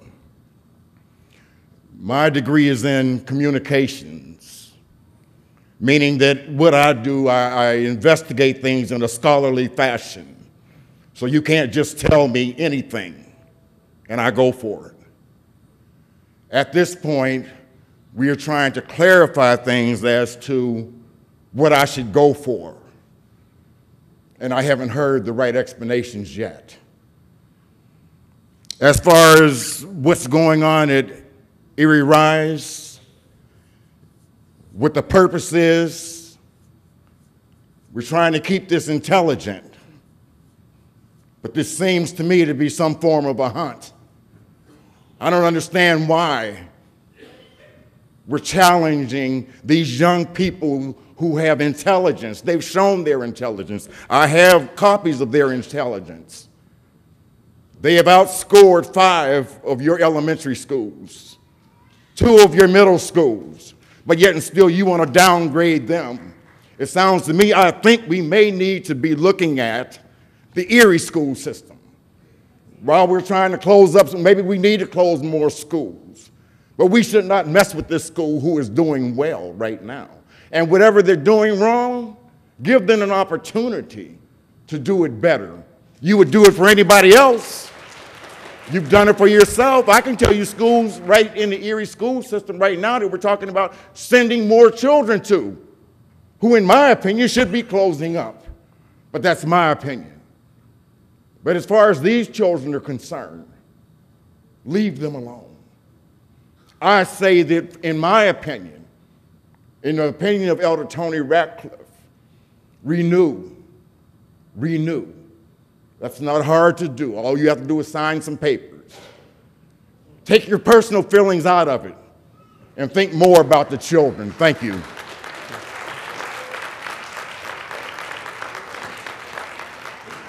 Mr. Arthur Gamble, Jr. Mr. Gamble.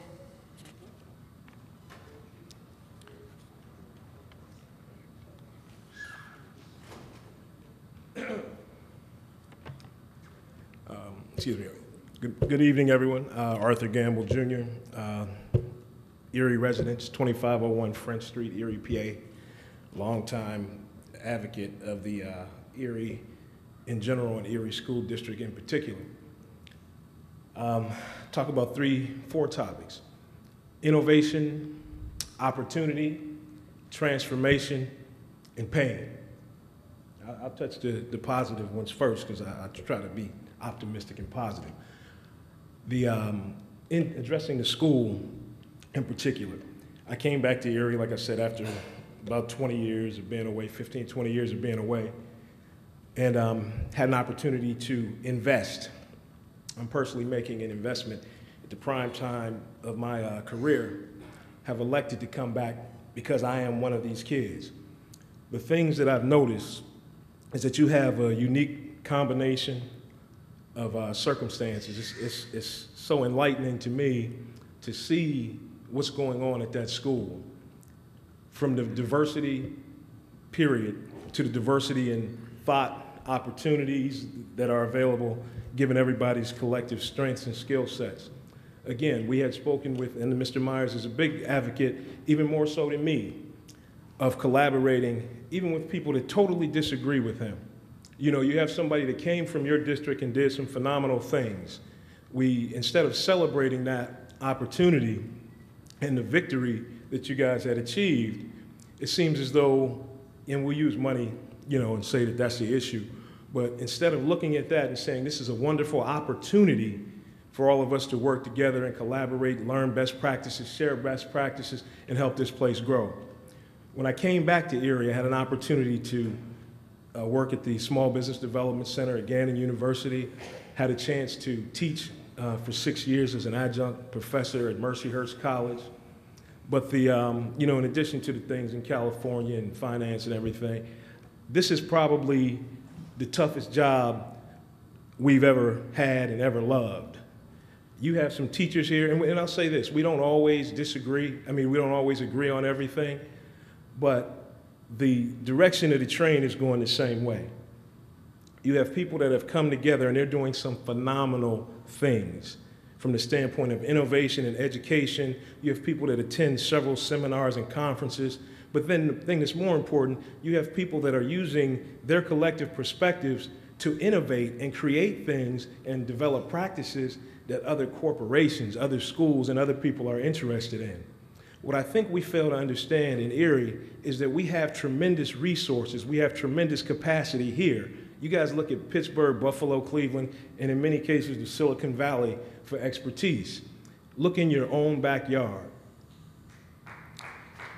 And let me touch on pain really briefly because my time is running. The pain that we all feel and the things that we see when we hear about incidents at Waldermere, when we hear about shootings every night, in a community that we used to leave the doors unlocked in. We used to play with each other on different sides of the town. We used to have school-to-school games and rivalries. We used to have a Veterans Memorial Stadium that was open for track meets, sporting events, where you got to know other people. I lived 1 block from the stadium. And to go by there and to see that stadium empty and not being used, we have tremendous resources that go untapped. You know, we have to take a look in the mirror. Let's stop. I mean, unlike them, I look at things from a business perspective and a legal perspective. To be candid, there is no way possible, based on the facts, that this school will be closed by the state, to be honest. After we go through and get through, I understand that you don't have an opportunity to see everything that's going on, and you looked at an audit that perhaps was an interim audit that they said that you can't even look at and look at it as a complete finding. But the fact remains, the school will be open. What we're missing out on is a wonderful opportunity to come together. You know, everybody makes mistakes. You know, there's misunderstandings. This is an opportunity to get together and say, okay, let bygones be bygones. Let's figure out the best way possible to make the schools in the rest of the school district do much better, and let's work with all of the charter schools here, because everybody learns differently. You have various learning styles. The learning styles that we're using at this school is making these students very effective. We talked about transformation. You see people who go from being shy, introverted, not prepared, you know, academically afraid, to being exuberant students who are proud to come up here and say, I love my school, I love education. You know, those are the things that we want to spread across this city and stop this violence and nonsense. Thanks, Mr. Chairman.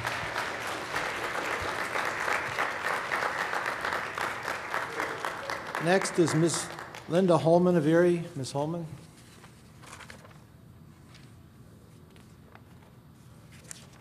If Ms. Holman is not here, next will be Ms. Maisie Purdue Green of Erie.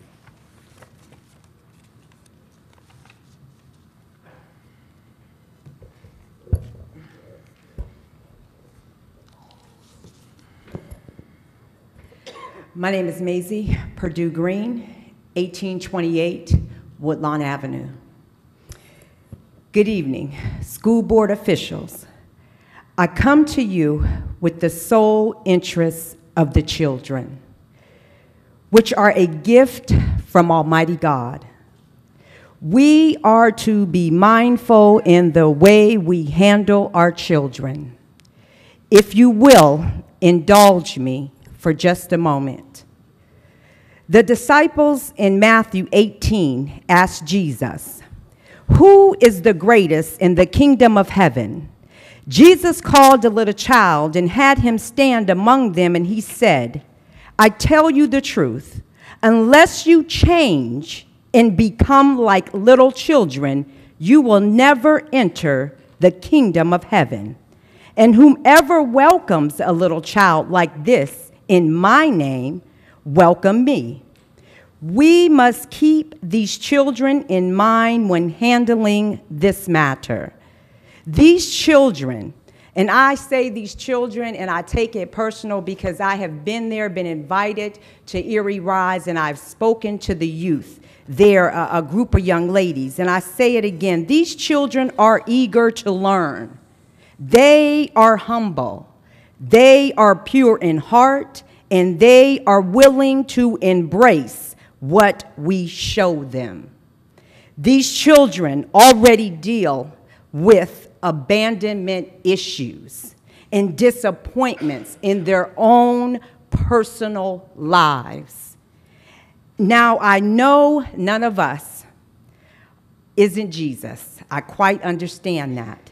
But when Jesus was speaking to the disciples, just as I am speaking to you, to those of you on the school board, Jesus took compassion and he kept the children in high regard in his heart and mind.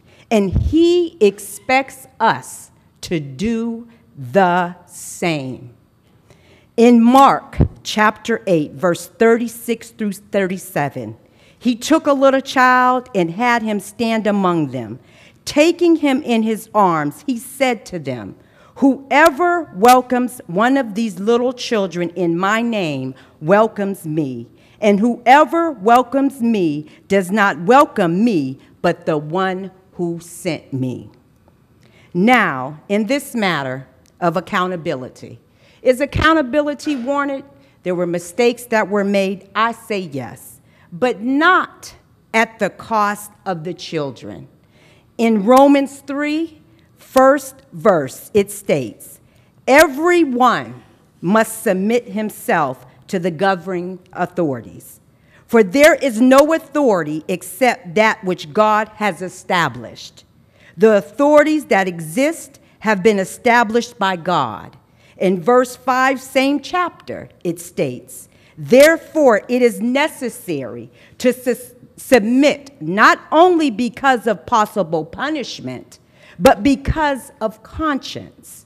Now, Mr. Gregory Myers, a man who was successful at being a principal at Burton School for 20 years, a man who is a Christian, who is far from perfect, but simply redeemed, deserves the opportunity to redefine his position as the leader of Erie Rise.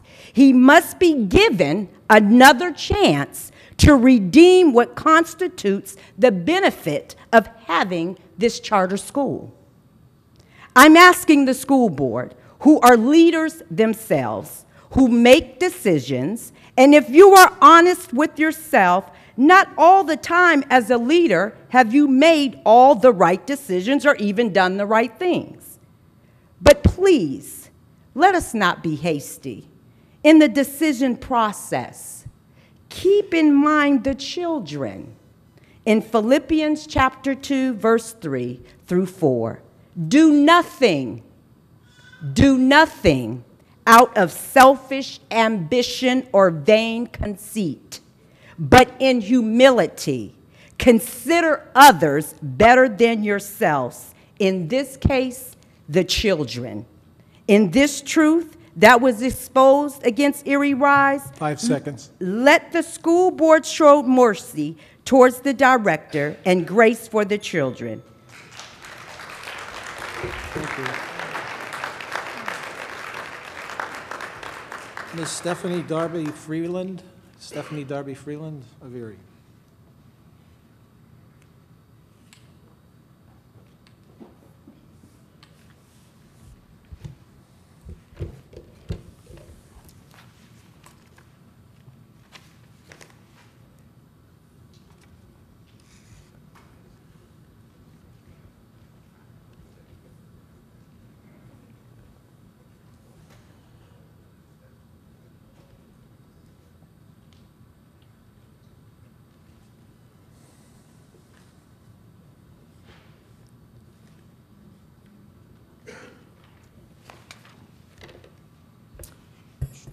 Oops. Good evening. I want to thank the board for allowing me to speak. So here we go again with another potential school closing due to the standardized testing and mistakes made by a school administration. Instead of closing Erie Rise Academy and creating overcrowded classrooms at other schools, the district should be working with the school to help improve the test scores and educate the school administration. No one or nothing is perfect, and there will be mistakes. Unless a mistake results in death, then mistakes can be fixed. We know that the schools can't get what they need due to money issues. The school budgets rely mostly on homeowners' property taxes. Look around at the number of for sale signs with no homeowners. Money's not available to the budget. Instead of relying mostly on homeowners to pay school taxes, let's lobby Harrisburg to have the tax-exempt business pay property taxes and stop shortchanging the districts and our children by cutting the education budgets each and every year. Businesses make enough in profits to pay property taxes just like homeowners. Let's put the blame where it needs to be, the politicians who are robbing our children of a quality education. Let's stop closing, oops, sorry. Where I'm at. Let's stop closing schools and playing politics with our children's education. Let's focus on helping them to become the best they can be. They are our future. When you vote on this matter, I hope that you vote to keep Erie Rise Leadership Academy open. And since I got a few minutes left, I just want to say my granddaughter attends Erie Rise School. We came here from Texas. Well, I moved back here. I had been going for a long time too, like a lot of other people, and I chose to come back to Erie. I am a graduate of when it was Technical Memorial High School and not Central, but I got a good education in the Erie School District. I really did, and that's what I want to see for my granddaughter. Okay. She has been diagnosed with ADHD, so we're working on that to help with that situation. But just to tell you, when we came here from Texas, my granddaughter was 6, and my granddaughter did not know her ABCs at 6. And she had been in the Texas school system from pre-K up until kindergarten. And my grandbaby in kindergarten did not know her ABCs. And that's sad. That's really sad. When I got here, my mom was like, no, send her to Erie Rise, send her to Erie Rise, send her to Erie Rise. Now, yeah, she got held back because she was behind, and I appreciate the teacher being honest with me instead of just passing my child on, my grandbaby on, like they did in the Texas school system. Now my grandbaby is getting honor cards, and she is going to advance to the 2nd grade this year. So I implore you, as probably parents yourself, let's not think about all of the mistakes and all the miscomings of this and that and the other of what may have happened at the school, but let's focus on our children's education, because I am a testament here today to tell you, if I would have put my child in Joanna Connell, she would be held back a 2nd time because they would have just passed her on. And that's something we need to stop doing, passing our kids along. We didn't do that back when I was going to school. You had to earn the right to go on to the next grade. But now it seems like here we're just passing them along because of budgets. Put the blame where it needs to be put, Harrisburg, and stop having them cut budgets to give a business tax exempt for coming to Erie. Lord knows we do not need no more businesses up on Peach Street because we ain't got enough. So they need to start paying taxes and help our children to get a better education. Thank you. Thank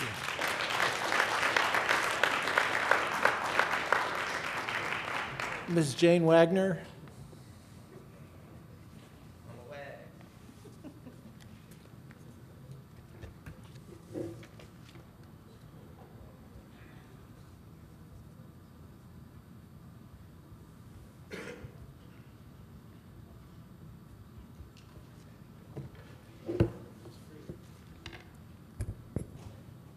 Good evening. My name is Jane Wagner. I live at 719 East 29th Street, 16504. I'd like to talk to you tonight about educational choice. I noticed when people get up here, they tell you if they went to the Erie School District. I didn't. I am not the product of the Erie School District. I am the product of educational choice. I am a lifelong Erie member, Erie resident. My parents sent my siblings and I to parochial school. Times were tight, but it was important to them, and they felt it was the best choice to make for us. My husband and I also chose to send our children to parochial grade school. Our family then made choices for high school based upon what was the best for each of the children. We were able to make choices and sent 1 to a Catholic high school and 3 to collegiate academy. We were able to afford to make those choices. I spent a great deal of my teaching career in an inner city parochial school that had to turn away families that wanted to send their children there, and they did not receive a scholarship, they could not afford it, and therefore they couldn't make that choice. They wanted what they felt was the best educational choice for their child. It wasn't working for those children in the public school system for whatever reason, but the parents had no choice to go elsewhere. Many of our families from the Erie Rise send their students to us because it wasn't working for their child for whatever reason in the Erie School District schools. Erie Rise is a choice for them, and thankfully they have that choice. If the Erie Rise charter is not renewed, you will be taking that choice away from many families. In my many years of being a parent and a teacher, I have come to know that not every school is a good fit for every child. That doesn't make any one school or system better or worse.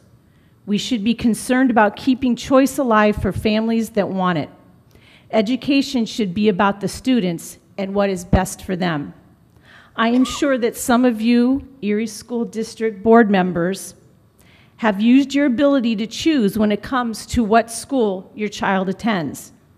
Think about if you didn't have a choice or couldn't have one because you didn't have the financial means to make one. I would like to share with you some of the results from the Erie Rise annual end of the year family and parent engagement survey. Please keep in mind that these parents made a choice of where to educate their child. When asked to rate our teachers and staff on recognizing that all parents, regardless of income, education, or culture, are involved in their children's learning and want their child to do well in school, 80% of the responses said Erie Rise does that regularly or always. On creating programs that will support families to guide their children's learning, 90% of the responses said that Erie Rise does that regularly or always. When asked if the staff focuses on developing trusting and respectful relationships in ways that build bridges across class and cultural differences, 90% of the responses said Erie Rise does that regularly or always.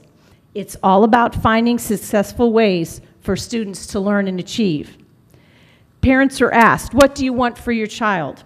Some of the responses we received were to succeed in the future, to go to college, to get the best education, a well-paying job, stability.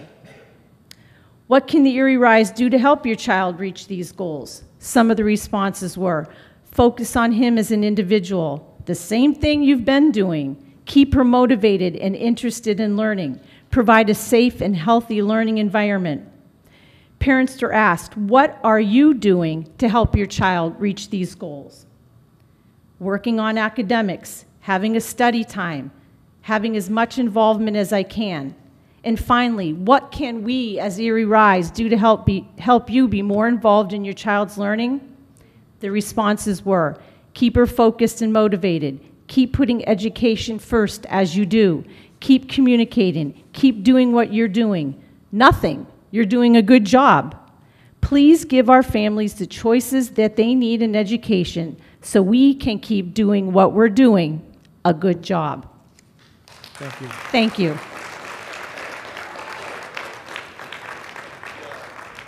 Mr. Kevin Wagner of Erie.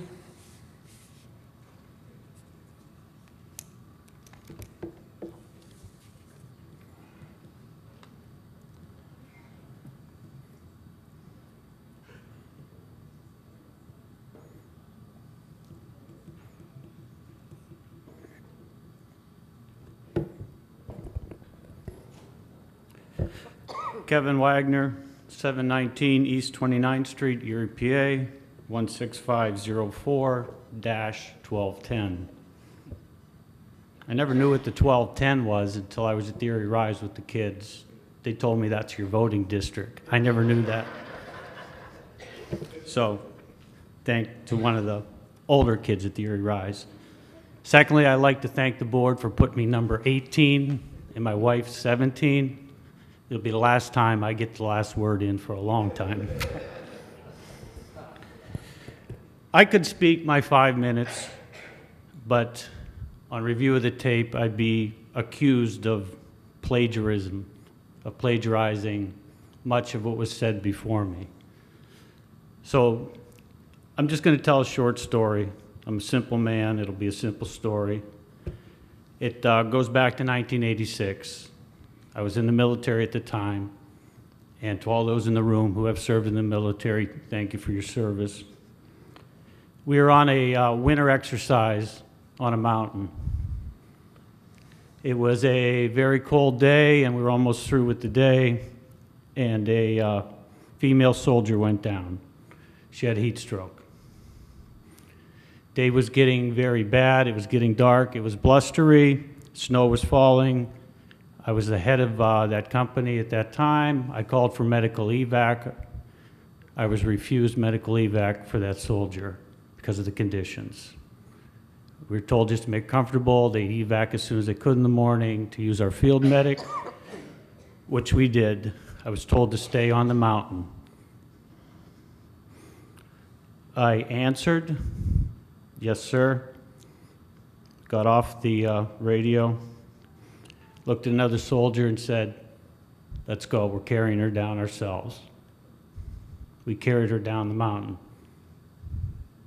We saved her life.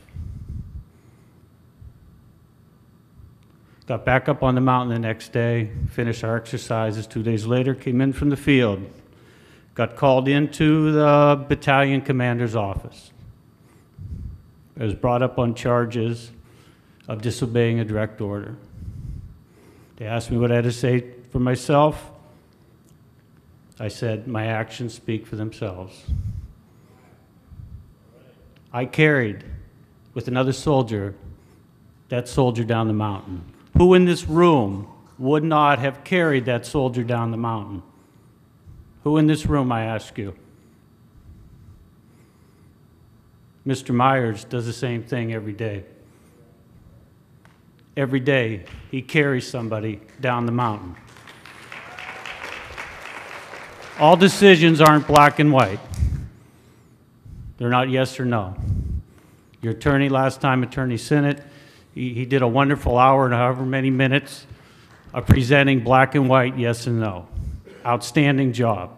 In fact, I called my friend still in military intelligence and told him we had a replacement for waterboarding, listening to him read his documents. He did a wonderful job, though. But my statement to you again is, who would not have disobeyed an order? Who would not have lived in a gray area and carried that soldier down the mountain? When I went before the board, I was found not guilty. I did what I had to do. Mr. Myers does what he has to do. And your decision, whether you carry somebody down the mountain, is your decision about what you have to do. Thank you.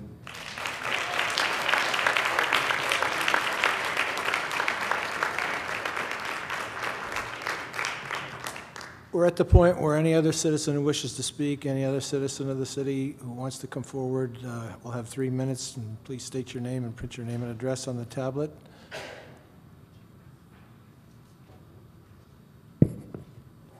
My name is Joseph K. Curlett. I reside at 1708 Granada Drive, Erie, PA 16509. Don, I wish you'd told me this is a dress down session. I wouldn't have broke starch. Yeah. But anyway, I'm here to put this renewal in context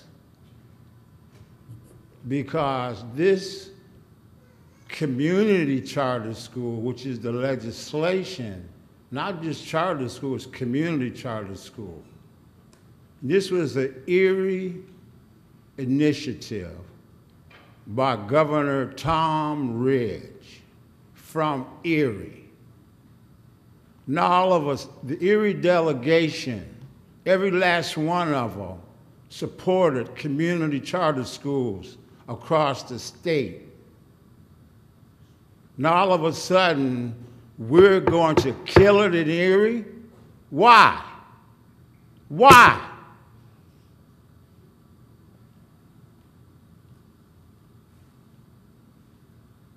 You're going to give pink slips over 50 people, kick over 300 kids on the street, reassemble their lives. For what? For what? Anybody know? Because of money? Cummings said he gave him $9 million. We know that's a lie. We know that's a lie. They were underfunded. Took the students, teachers that you kicked out of the school system and gave them somewhere to work. I had enough.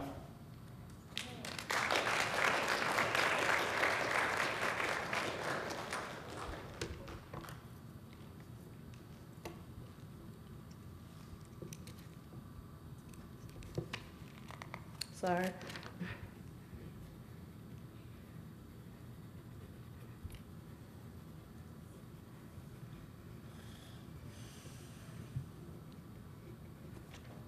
My name is Denise Gamble, 2501 French, Erie, PA. I like to bring the focus back to the youth. I'm still kind of young. I'm only 30. I still have bright ideas. Not saying that you all are old or you kind of getting tired or anything restless. I'm speaking on behalf of the youth. I was here, I didn't feel well, I went back home, but I was watching on TV. And I said, if you don't stand for something, you'll fall for anything. The kids don't have a voice. They don't come up here and speak. They're not 18 or older. So I'm here. I'm here to say that if it wasn't for preschool at Burton Elementary School, winning the honor roll and the honor, I can't remember the term for what it was, but it was being one of the, bright students. I wouldn't have had the instillment of knowing how to be a nerd and being proud of it. Everyone's being bullied because they're smart and I didn't fit in with this group, that group, the next group. Luckily, I had parents and family that held me up and taught me, stand on your own. Well, I see every time I go to Erie Rise Leadership Academy, kids who are fighting over being the smartest kid. I mean, how can you not get excited about that? It's 2014. People are literally shooting somebody right now in every state. Somebody just got shot in every state. I can guarantee that. These kids are literally fighting for their lives. They want to go to college. I didn't know what college I wanted to go to, and I came from a highly educated background family. I didn't know what college I wanted to go to when I was in elementary school. I ended up at Edinburgh. I stayed close. I stayed close for a reason. I stayed close because the product of being a Erie school district child, because I attended Roosevelt and Collegiate Academy and Glenwood and Burton, it paid off. Why don't we want to see that? When will we wake up and stop doing the politics of it all and realize the kids don't have a voice? We're trying to speak for them. Listen.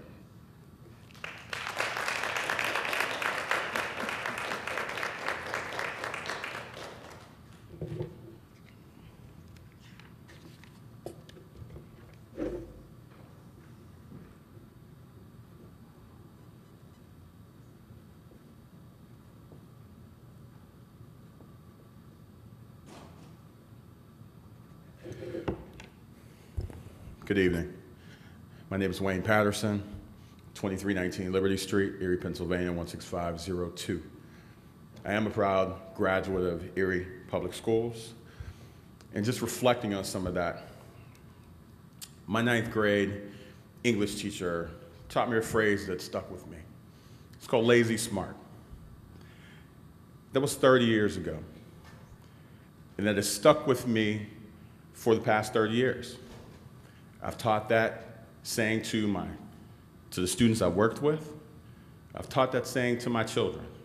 And basically what that means is, do the best job that you can the very first time you do it. That way you don't have to do it again.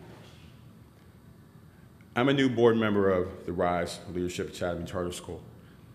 And quite honestly, they made some mistakes. But I'm here to tell you now that we are doing everything that we can to correct those things. Some things were inaccurate.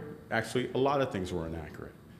But I can assure you, okay, as the professional that I am, that I will do everything in my power to ensure that we are doing the job just like each of you are doing the job for the Erie School District. Wasn't going to say anything, but I couldn't let this opportunity go by. And again, to that 9th grade English teacher, you know who you are. Understand that those words are sticking with me till today.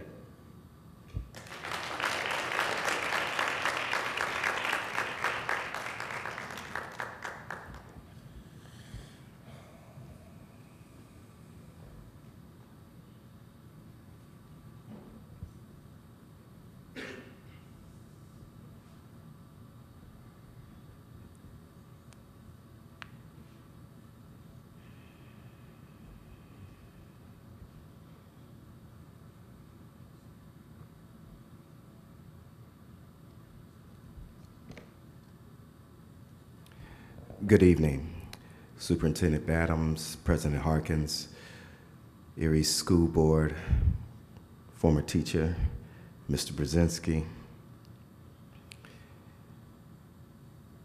My name is Clifton McNair III, 950 West 6th Street, Erie, Pennsylvania, 16507. I am a grandfather, and I am a proud grandfather of 3 students at Erie Rise. They were at other schools, but once attending Erie Rise, they have begun to excel.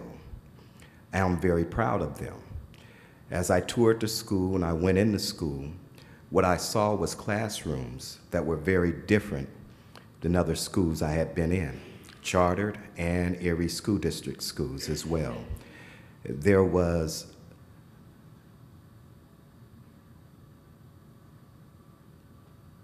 let me see, how should I put it? I think I put it to you like this, Superintendent. There was an igniting of their imaginations. They were excited about being in school. I am excited about Erie Rise. I'm excited about the potential. I've known Mr. Myers all my life and his family, and he is a man that is full of potential. It was invisible, but now it's visible as we see it in the students. Does it take time? Yes. Nothing happens overnight.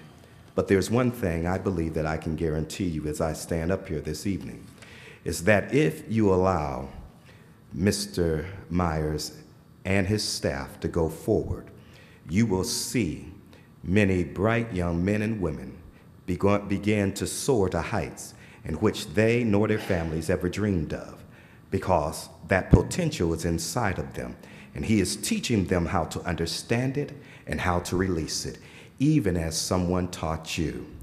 I was taught that right here at East High School and Tech Memorial High School.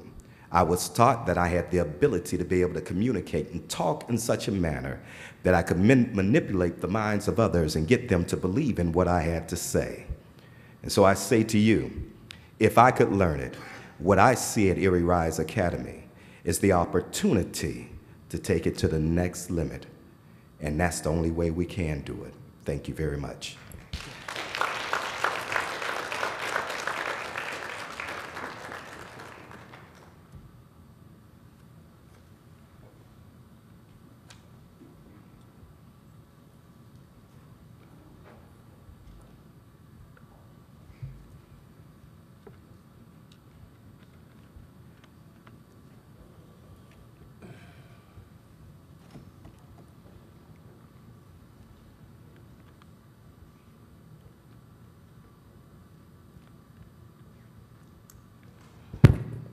Good evening. My name is Carolyn Crawford.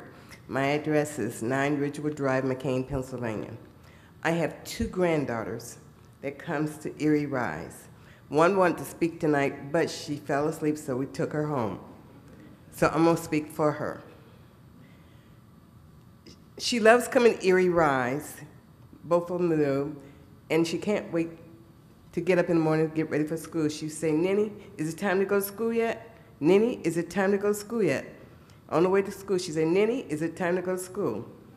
Yes, I would tell her yes. I drive them both to school every day from McCain, Pennsylvania to Erie Rise. It was my choice to send them to school. If we was to close Erie Rise, I would not send them to public school. I will homeschool them. And the reason why I say I will homeschool them, because I feel that the public school is not doing justice for the kids. Now, before I sent them to Erie Rise, I spoke to Mr. Myers. I said, "Mr. Myers, why did you decide to open up a school?" And he said, "Well, it's like this. They're my kids, and they need a place to learn. My kids, I call them my kids too. As soon as you come into the school, they greet you with a hug. Or they say, 'Ninny, good morning. Grandma, good morning.' You don't see that at public school. No, you don't. And our kids are really learning. My 2 grandkids, 7 and 6, speak Spanish. I had to go out and buy a Spanish book so I could learn to speak Spanish with them. And they're really smart little girls. That's all I have to say. And please do not close our school. Thank you."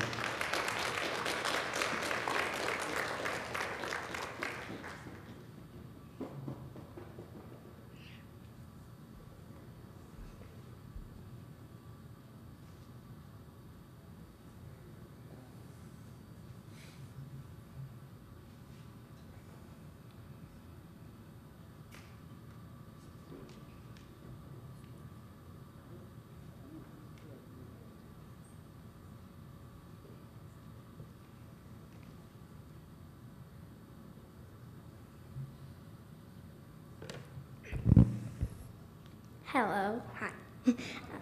My name is Giovanna Vasquez. My address is 2208 Liberty Street, 16502. I don't want the school to be closed down because Mr. Myers, he taught me how to do the mission statement. He taught me how to do it fast. I'm like, oh, jeez, I gotta practice. Oh, jeez. And then when the first time I did it, I was like, oh, thank you, God, I know how to do it. Oh my God. He said, "Thank you. You inspired me." Like, I'm like, "Thank you, Mr. Myers, for letting me, like, teaching me how to do this stuff." He said, "You're welcome. You're like my daughter." My teacher, she's always saying, like, "I love you guys." What's the point of closing down our school if you don't even know about our classroom? The first quarter of my grades, it was A's and B's. My second and third quarter was straight A's. No B, no C, no D, F. Thank God I practiced some math. Okay, and then my last quarter was A's and B's. I'm like, oh, thank you, God, yes. And Dr. Gamble, my lab teacher, he like teaches us how to do stuff. He made this fantastic good freaking drink. I'm like, oh, yes, thank you. It was me and my friend, Jamaica and Avia Jordan. They were like, this is the greatest drink in my whole life. But then I ruined it because I added honey. I'm like, I object. And then when they said, it doesn't matter, you did good, my heart opened. And then, oh dear, I have a lot to say. Mr. Smith, he be giving us some hot fries because he be giving us these blue tickets. I'm like, oh, I'm hungry. Thank God he's giving me this food. And then these lunch ladies are giving me some food. We had some breakfast today. It was cereal. It was delicious. And then, sorry, I got excited. And then when I had to use the bathroom, I'm like, oh, Miss Cordova, let me go. I'm like locked up in the cage. But sometimes when we have to learn, I'm like, oh, just hold it in, let me learn. And then one time I got to go up to the board and I got to write. I'm like, yay! And then I'm so happy, so I got really excited. So I was like, thank you, God. And we learned so much at this school. When I first walked through the door, I'm like, thank God, God is in that door. So I'm like, oh, thank you. And then Mr. Myers, he is the greatest freaking person in my whole life that I ever met. Thank you.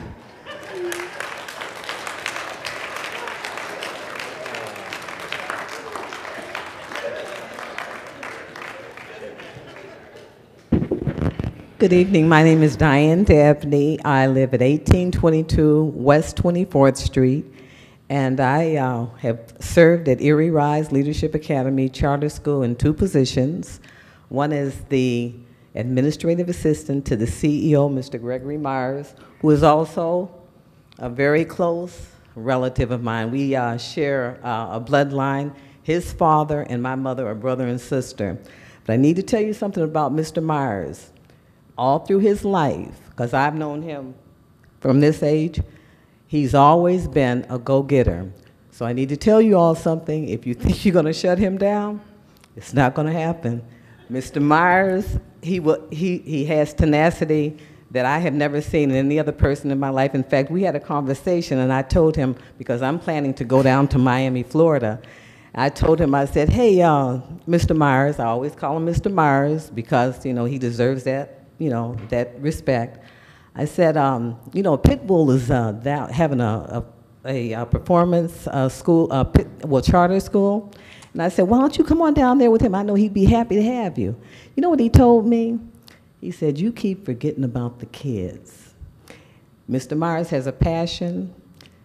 It may not be in your books and all the, you know, the politics and all the things, but I do need to tell you one thing about him. As his administrative assistant, whenever he needed to know something, do you know who he would always tell me to contact? Somebody within the Erie School District. So don't think he was being a renegade in doing what he's doing. He really does want to partner with you all. He really, really does, and I wish you would give him the chance, because he'll really make you proud. That's all I have to say.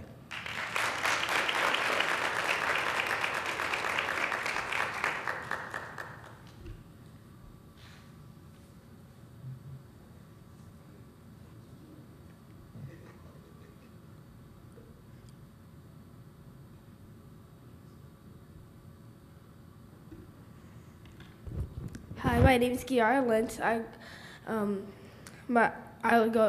live at 1518 East 20th Street. I really love the school Erie Rise. They because one time I went to Burton after Mr. Myers was the principal.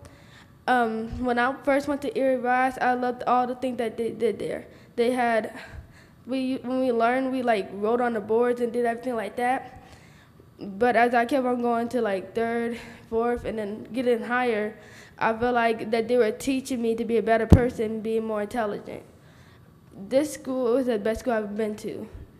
So, and my sister and my cousins and other people who go there, they really love it too. But I would hate for y'all to close the school down. I really love it. Thank you.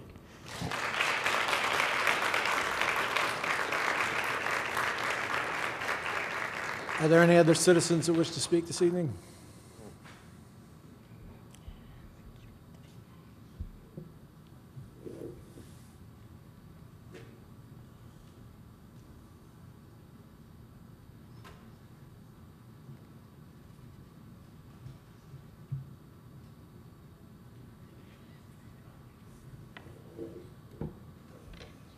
Good evening. My name is Jeanette Cassiano, and before I begin, I would just like to ask a question. I was originally invited here to speak on behalf of Mr. Ronald Swanson. Is that still going on tonight? Who invited you? Mr. Swanson. I'm not sure if this is the right. You can speak as a citizen for another 2.5 minutes, but I'm not aware of Mr. Swanson's request. Okay. Well, in that case, I would just like to speak on behalf of the Erie Rise Charter School, which obviously I wasn't intending to do, but my younger sister, she is 12, and she does attend, I believe it's the Erie Rise Charter School. The things they do there, I mean, she comes home and she tells me about it, and she's so excited, and she wants to go back. She actually, you know, enjoys being in school, and some of the things she tells me, I'm like, man, I wish I could have did that when I was in school. You know, I wish they would have had those opportunities for us. And being a graduate of St. Vincent, sorry, I work at St. Vincent. Being a graduate of Strong Vincent, I graduated from Strong Vincent, but I also did 2 years at Collegiate Academy. And just being a part of the Erie School District, I know how it is to be in a public school. Nothing against the public schools, but there is a lot of lack in communication and support and choices and activities and just the culture in general. So hearing everything today about the school, I mean, how could you want to close it? And you guys, it may not be something you want to do, but you feel you have to do, but you always have a choice. And so I would just like to say thank you for letting us all be here and speak to you guys today. And I would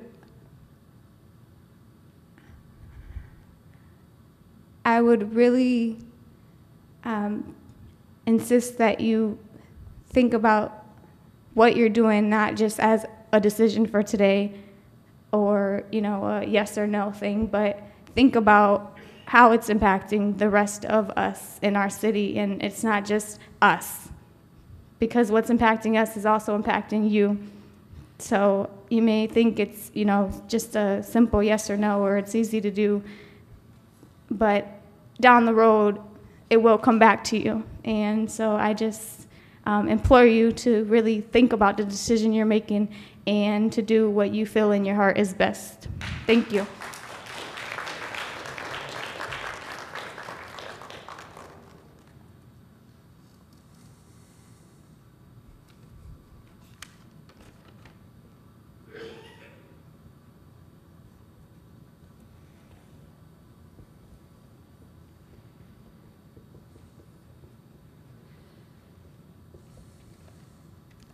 Good morning, board. My name is, well, evening, sorry. My name's Erica Bryant. I live at 934 East 12th Street. Didn't apply for a 5-minute slot because, as you can tell, I was sick for a whole week. And 3 minutes is probably about as long as I'm going to be able to talk for. I want to go back to Ms. Wagner's actual speech about choice. I remember last time I told you guys that I was a product of the Erie School District. I graduated 6th out of my high school class. But the only reason that allowed me to actually graduate was having the choice of another form of education. I attended Wayne Middle School. I came from Pfeiffer Burley within the Erie School District. It didn't agree. Hormones raging, kids out of control, teachers having bad days and menstrual periods and whatever else. It did not agree with me. My parents decided to move me to Mary Beth Kennedy School, Community Country Day School, which actually gave me a form of outlet and taught me other forms of communication because of the sizes of the classroom, which wasn't too far different from what Mr. Myers is doing now. It was gender-based. We did have separation, but the involvement and the level of communication and the compassion and the caring outlet that they actually allowed us to have is what formed me into being the person I was when I entered high school. I had a choice to stay with Community Country Day School, but I couldn't do all the athletic opportunities I wanted. I couldn't be involved in the Upward Bound program. I couldn't have been involved with National Honor Society, Travel Club. the different choices. What we need is a foundation for our children. Give them the outlet and the choice. Our schools are already overcrowded. You see these kids out here with knives, guns, they're shooting people. These are your products. These are your children. These are the kids in the Erie School District that are doing these things. These ain't Mr. Myers' kids. He's giving them compassion, a choice, showing them that they're worth something. They're not just a test grade, a number, somebody in the student that is the school district is profiting off of. He's showing these kids that people really do care. I'm pretty sure that you guys care. It's not just happening in the inner city anymore. This is Mill Creek. This is Free and Waldemere. Come on, how many people take their kids to Waldemere now? It is expanding. We need compassion and we need communication. Thank you.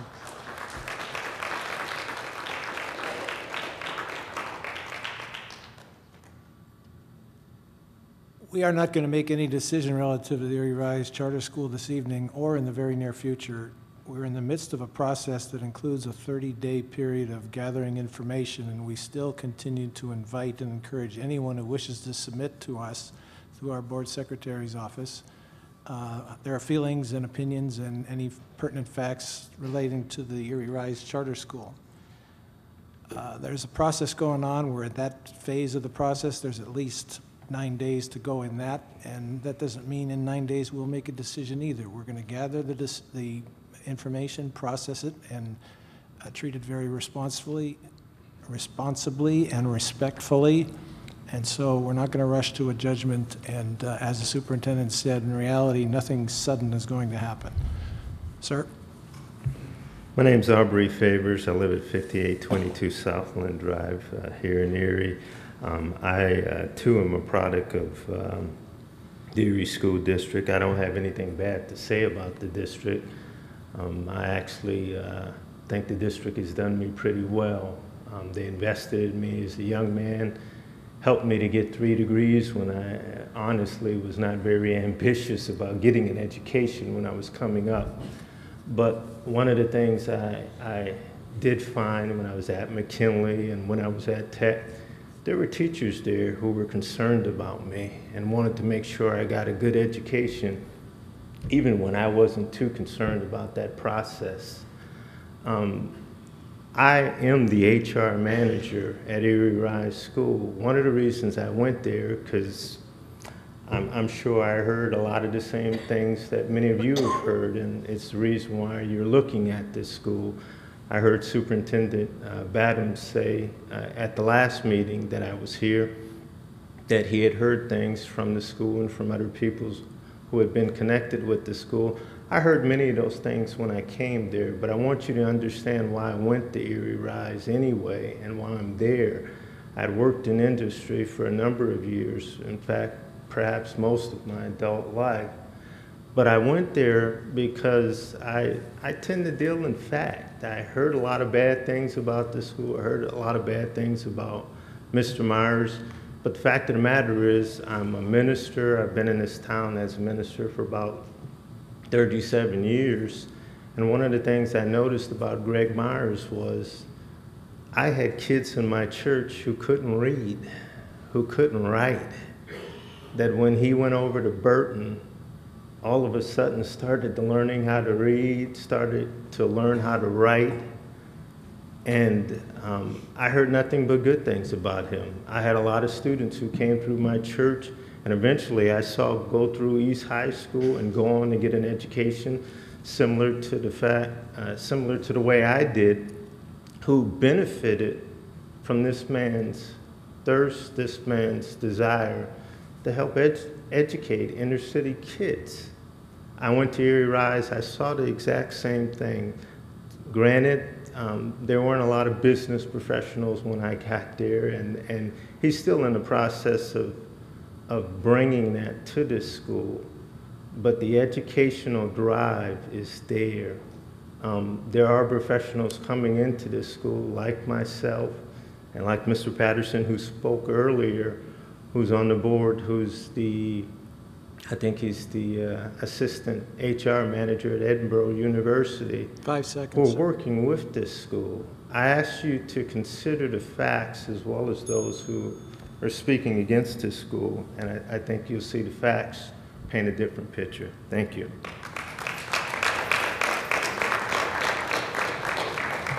We thank all of you for coming tonight and expressing yourselves. I think we particularly salute the young people who showed such passion and feeling for their school and chose to come down here tonight. It's impressive.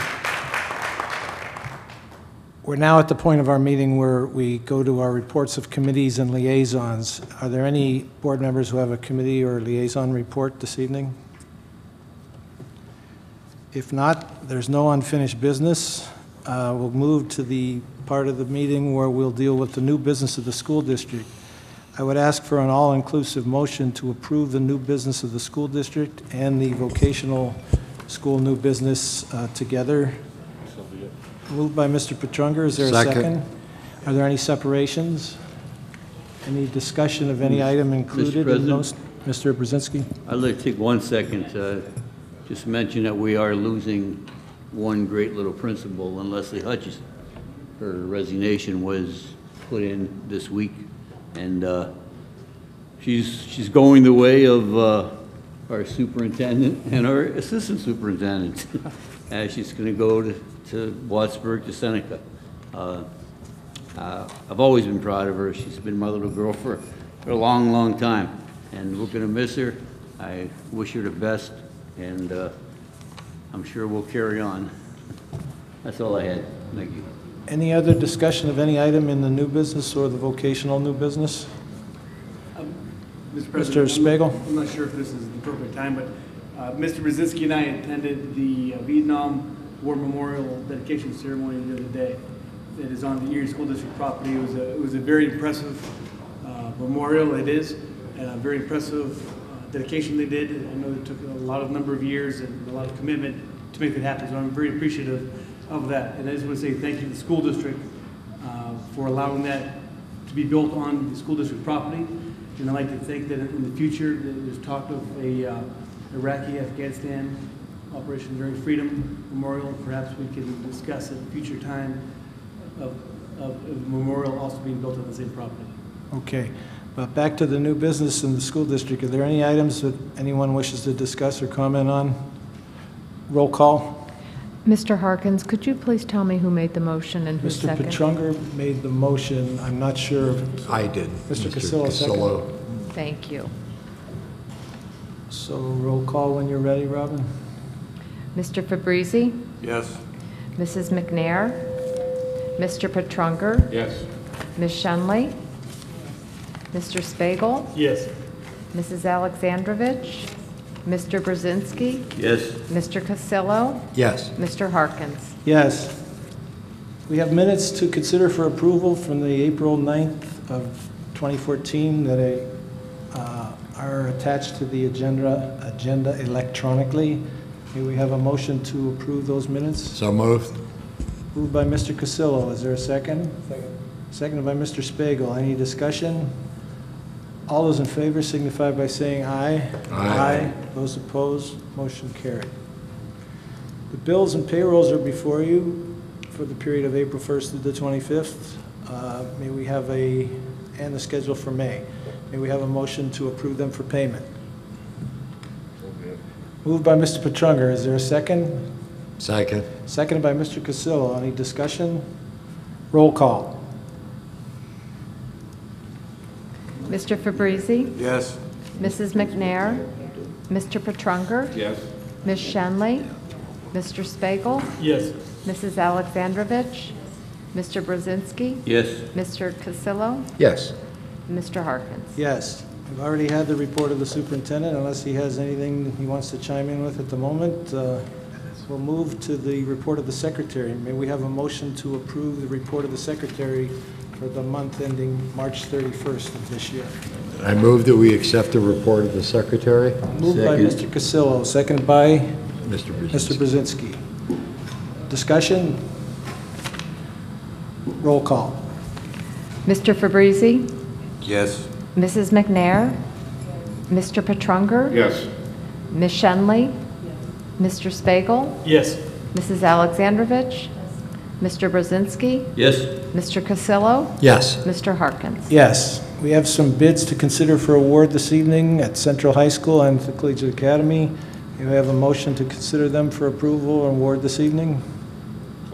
Moved by Mr. Petrunger. Is there a second? Second. Seconded by Mr. Spiegel. Any discussion? Roll call. Mr. Fabrizi? Yes. Mrs. McNair? Mr. Petrunger? Yes. Ms. Shenley? Mr. Spiegel? Yes. Mrs. Alexandrovich?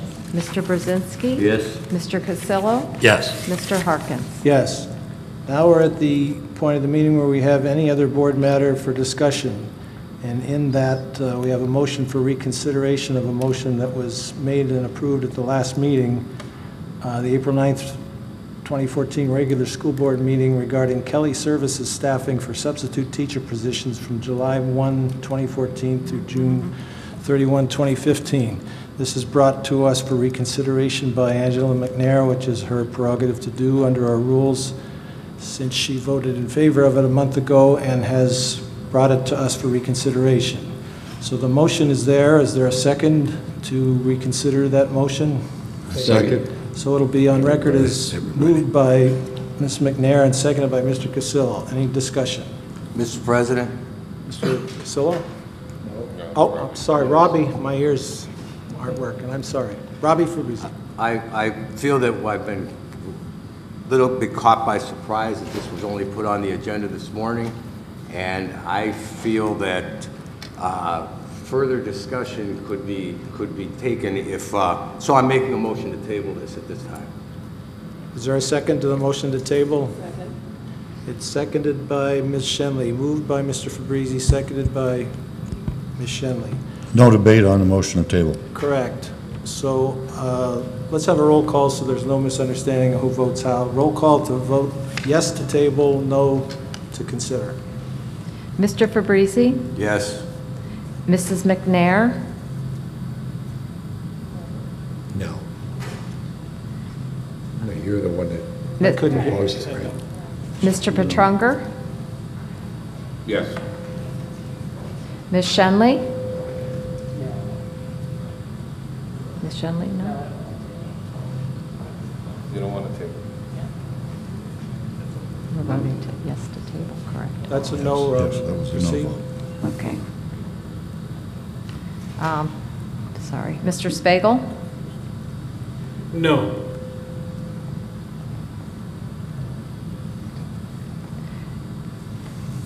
Mrs. Alexandrovich? No? What was Mr. the vote? Brzezinski? No. Mr. Cassillo? No. Mr. Harkins? No. I'm aware of 6 noes and 2 yeses. What was the? 7. 7 noes. Okay, 7 noes. Okay, so the motion remains before us for discussion. Any discussion? Mr. President, Ms. Shenley? I voted no to table this because I need to say something, okay? Everybody has different ideas about what the school district should do, and we certainly were given information about Kelly Services. It was voted down, and every board member has a right who voted in the majority to reconsider their vote and reopen it. I respect that, and I certainly respect Mrs. McNair for being able to do that and going ahead and doing it. It happened with the community college with Mr. Tucker. The only thing that disturbs me about this is, in the case of the community college, the fact that Mr. Tucker was going to bring it back to the board was a well-known fact. It was put out there for the public, and it was certainly put out there for the board. This particular motion was sent to Dr. Badams at this morning at 10:14 a.m., and Dr. Badams gave the final approval at 10:24 a.m. Apparently, an email was sent out to the board at 12:37 or 12:34 this afternoon. You know, I'm one of those people who works all day, don't always get to check my email. But the surprising thing is I did speak to Dr. Badams on 2 separate occasions, and this, which was a very controversial item, never came up in conversation. There has got to be a better way for this board to understand last-minute agendas. We had this conversation once before about adding things onto the board, the board docs at the last minute. This is a prime example. Okay, I may have reconsidered my vote. I may have done that. But given the circumstances that this was done very quickly this morning without any discussion from the board and without any recognition of this resolution at the committee of the whole meeting prior to this board meeting, I simply cannot go with this type of action. Any other discussion from Mr. President? Mr. Pachunga, then Mr. Castillo? Thank you. I'm a little confused why we're pushing this so hard. This all started with the Obamacare Act, and this was going to be a way for us to save money to not have to pay the insurance.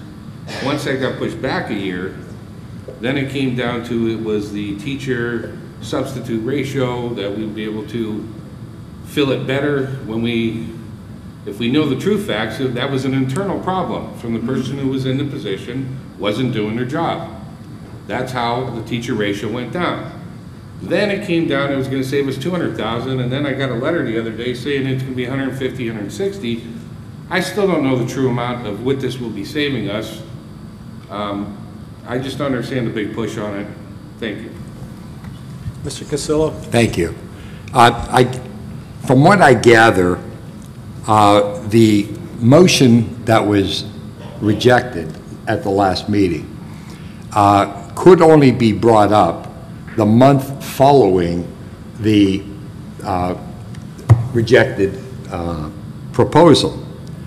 And it could only be brought up by one of the 5 that turned that rejected it.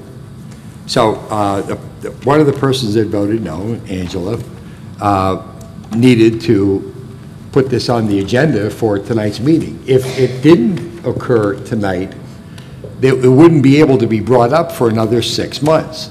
Well, that then would throw us into, you know, kind of a quandary, primarily because we would be into the new school year at that point, and a switch in midstream would possibly create a problem.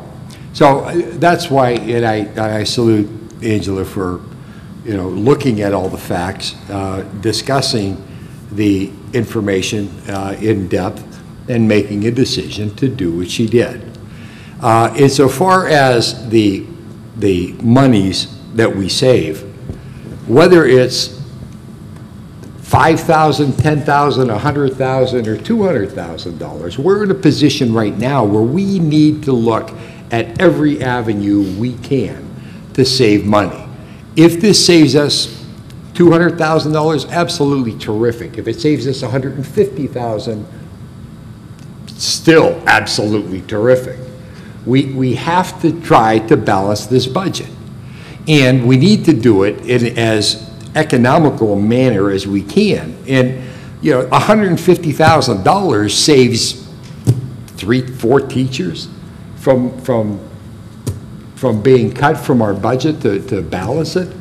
It's not right. We have to do something positive to try to balance the budget for this current year. We're still, well, up until tonight, you saw we were $2 million still in the red. So that's why, you know, I applaud her for doing that. So that's what I have to say. Thank you. Any other discussion? Mr. President? Mr. Brzezinski? I will repeat what I said last time. I won't deal with sneaky tactics because we've all seen them before. But the fact of the matter is we are having a very tough time getting substitutes in our classrooms. I mean, it was like that way back in the dark ages when I was teaching. But it's becoming more and more of a problem. Kelly has come to us, from what I understand, is making a promise to us that it's going to get a whole lot better. We're going to give them a year to do it. It's nobody's going to lose in this thing. If anything, we're going to take a burden off of our people, give it to a professional organization, and if it works, God bless. If it doesn't, then we'll have to go back to the drawing board. But it is a new idea, and I think a better idea. Thank you. Mr. President. Ms. Shenley, your second time. Yes, it is my second time. Thank you. I have no objection to this, to the Kelly services, if this is the will of the board, okay? And we all know that as board members, it is the will of the board. I object to not being informed prior to this meeting that this was going to be on the agenda, and we've had this conversation before. You know, I have a cell phone, I know how to text, I'm sure everybody else does. We have Twitter, we have Facebook, we have old-fashioned telephones. We have a meeting before this board meeting. All of this information should be brought out so that the board can go into a meeting informed and not surprised. It bothers me, it disturbs me that this is the second or third time that the board has not been informed of some things that are on the agenda or were put on at the last minute. That is unacceptable. The motion has nothing to do with the motion. It has nothing to do with Mrs. McNair's desire to revisit the motion that she voted against. She got more information, she changed her mind. That's what we should do as board members if we do have more information.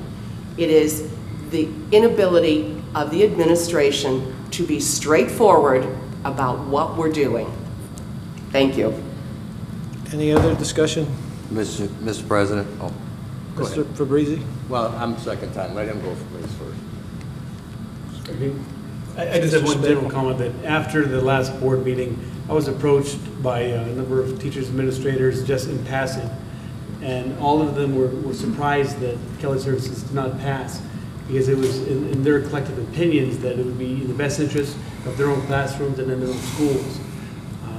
I don't profess to be an educator, but I do know that when my son or my daughter is in a class and they have to split the classes up because they don't have a teacher to teach my second grader, and I think sometimes they will take half the class from one class and half the class from the other class, and all of a sudden you're at 30-something kids because we don't have the adequate number of teachers in the classroom. Besides all the politics and the policies procedures that I'm not familiar with, and nor do I really want to busy myself with. Not to say that it's not important at all, but I just know what is most important to me is making sure that my son has the right number of teachers, or at least having a teacher in front of him. And by the way, we're going to save some amount of a lot of money. So that is just my opinion. Any other discussion, Mr. Fabrizi, you had requested? I'm not going to drag this out any further. I understand where we're at, how things are going to go here. I understand the situation. I agree with some of the things Ms. Shenley has said. I also feel that it's going to be a bad thing for the organization having people working side by side, which I explained before, side by side working for different entities. And if that's discounted by individuals, then it's discounted. I'm only bringing out my feelings, and I've also talked to employees that feel the same way that I expressed myself. I was thanked by many employees for my vote no and for what I had said that evening. So, I mean, I'm going to end it there so that there's no more smiles or snickers at the other end of the podium, and we'll move on. Thank you. You want a snicker, you idiot? Ms. McNair?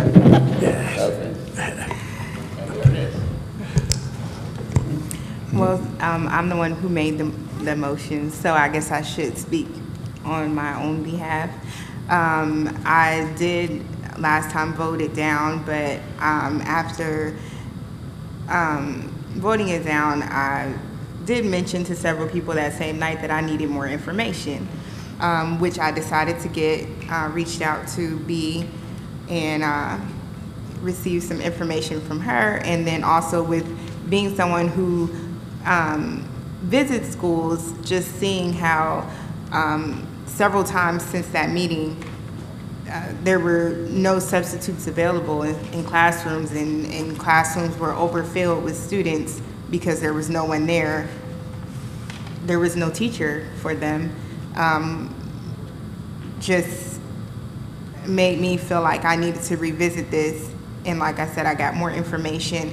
I do apologize for making my request, but I was unaware of the procedure of doing so. And once I was made aware, it was at a late hour, because I do not as well like to be just presented or blindsided or presented with something at the last minute. I do not like that. I think I've even expressed that in some past meetings that we have, that I do not like to be presented with things at the meeting. But like I said, I was unaware of the procedure of, if I didn't do it today, that it would take another 6 months worth of time. And I just would hate to see us go into another school year in the same situation. So that would be my reasoning behind it, and a little bit of the reason why I decided to revisit the situation in the first place. This motion was brought to us under the rules, well within the rules, and Board Member McNair had the right to do it as she has done it. This is a consideration that evokes a lot of emotion. I'm not sure if I fully understand why, but I respect that, and I ask everyone to respect each other's right to their opinion. And it narrowly was defeated a month ago. We have a provision for reconsideration. That's what we're doing. It may not pass tonight. If it does, it's a close vote, and we have to accept how democracy works. But there's no new information about the pros and cons of the intent of the motion itself.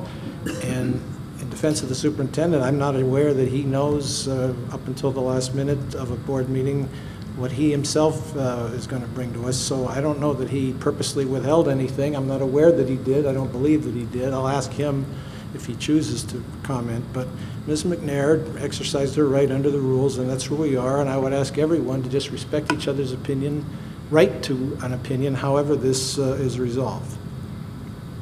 Mr. Harkins? Dr. Badams? I will respond.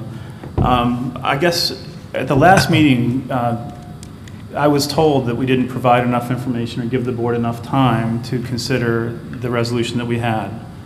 And I'll just remind everyone that unlike almost any other item that came before the board in any other meeting previously, we had presentations, we had a meeting to which all board members were invited that was run by both the law firm, the Knox McLaughlin law firm, included stakeholders from throughout the district to hear, number one, our situation when at that time we thought we were facing the implementation of the employer mandate of the Affordable Care Act. We had ample opportunity to ask questions at the board meeting during which Kelly Services made its presentation. One of the points that was raised was a lack of data around the claim the administration made that we had 80 to 85% fill rates. So one of the pieces of information that we were only able to present to the board the day of the last meeting that was pointed to as one of these things that I bring at the last minute was nothing more than verification of the numbers that had been given to the board already in great detail. I apologize if there are other items that I've brought to the board. If I go back through the record, I don't think that over the course of the past 4 years I can find too many. Sometimes they've been exigent circumstances that have required us to act on short notice. So I'd be more than happy to discuss those. In this particular case, I was also informed that following the vote, after this resolution was initially brought up, that this may be about more than simply Kelly Services, and that the vote might turn out differently if either brought a different way or a different time. We unfortunately have a school year starting in August, and it's my understanding by our rules that If we don't reconsider this at this meeting, there will be no reconsideration until after the school year has already begun.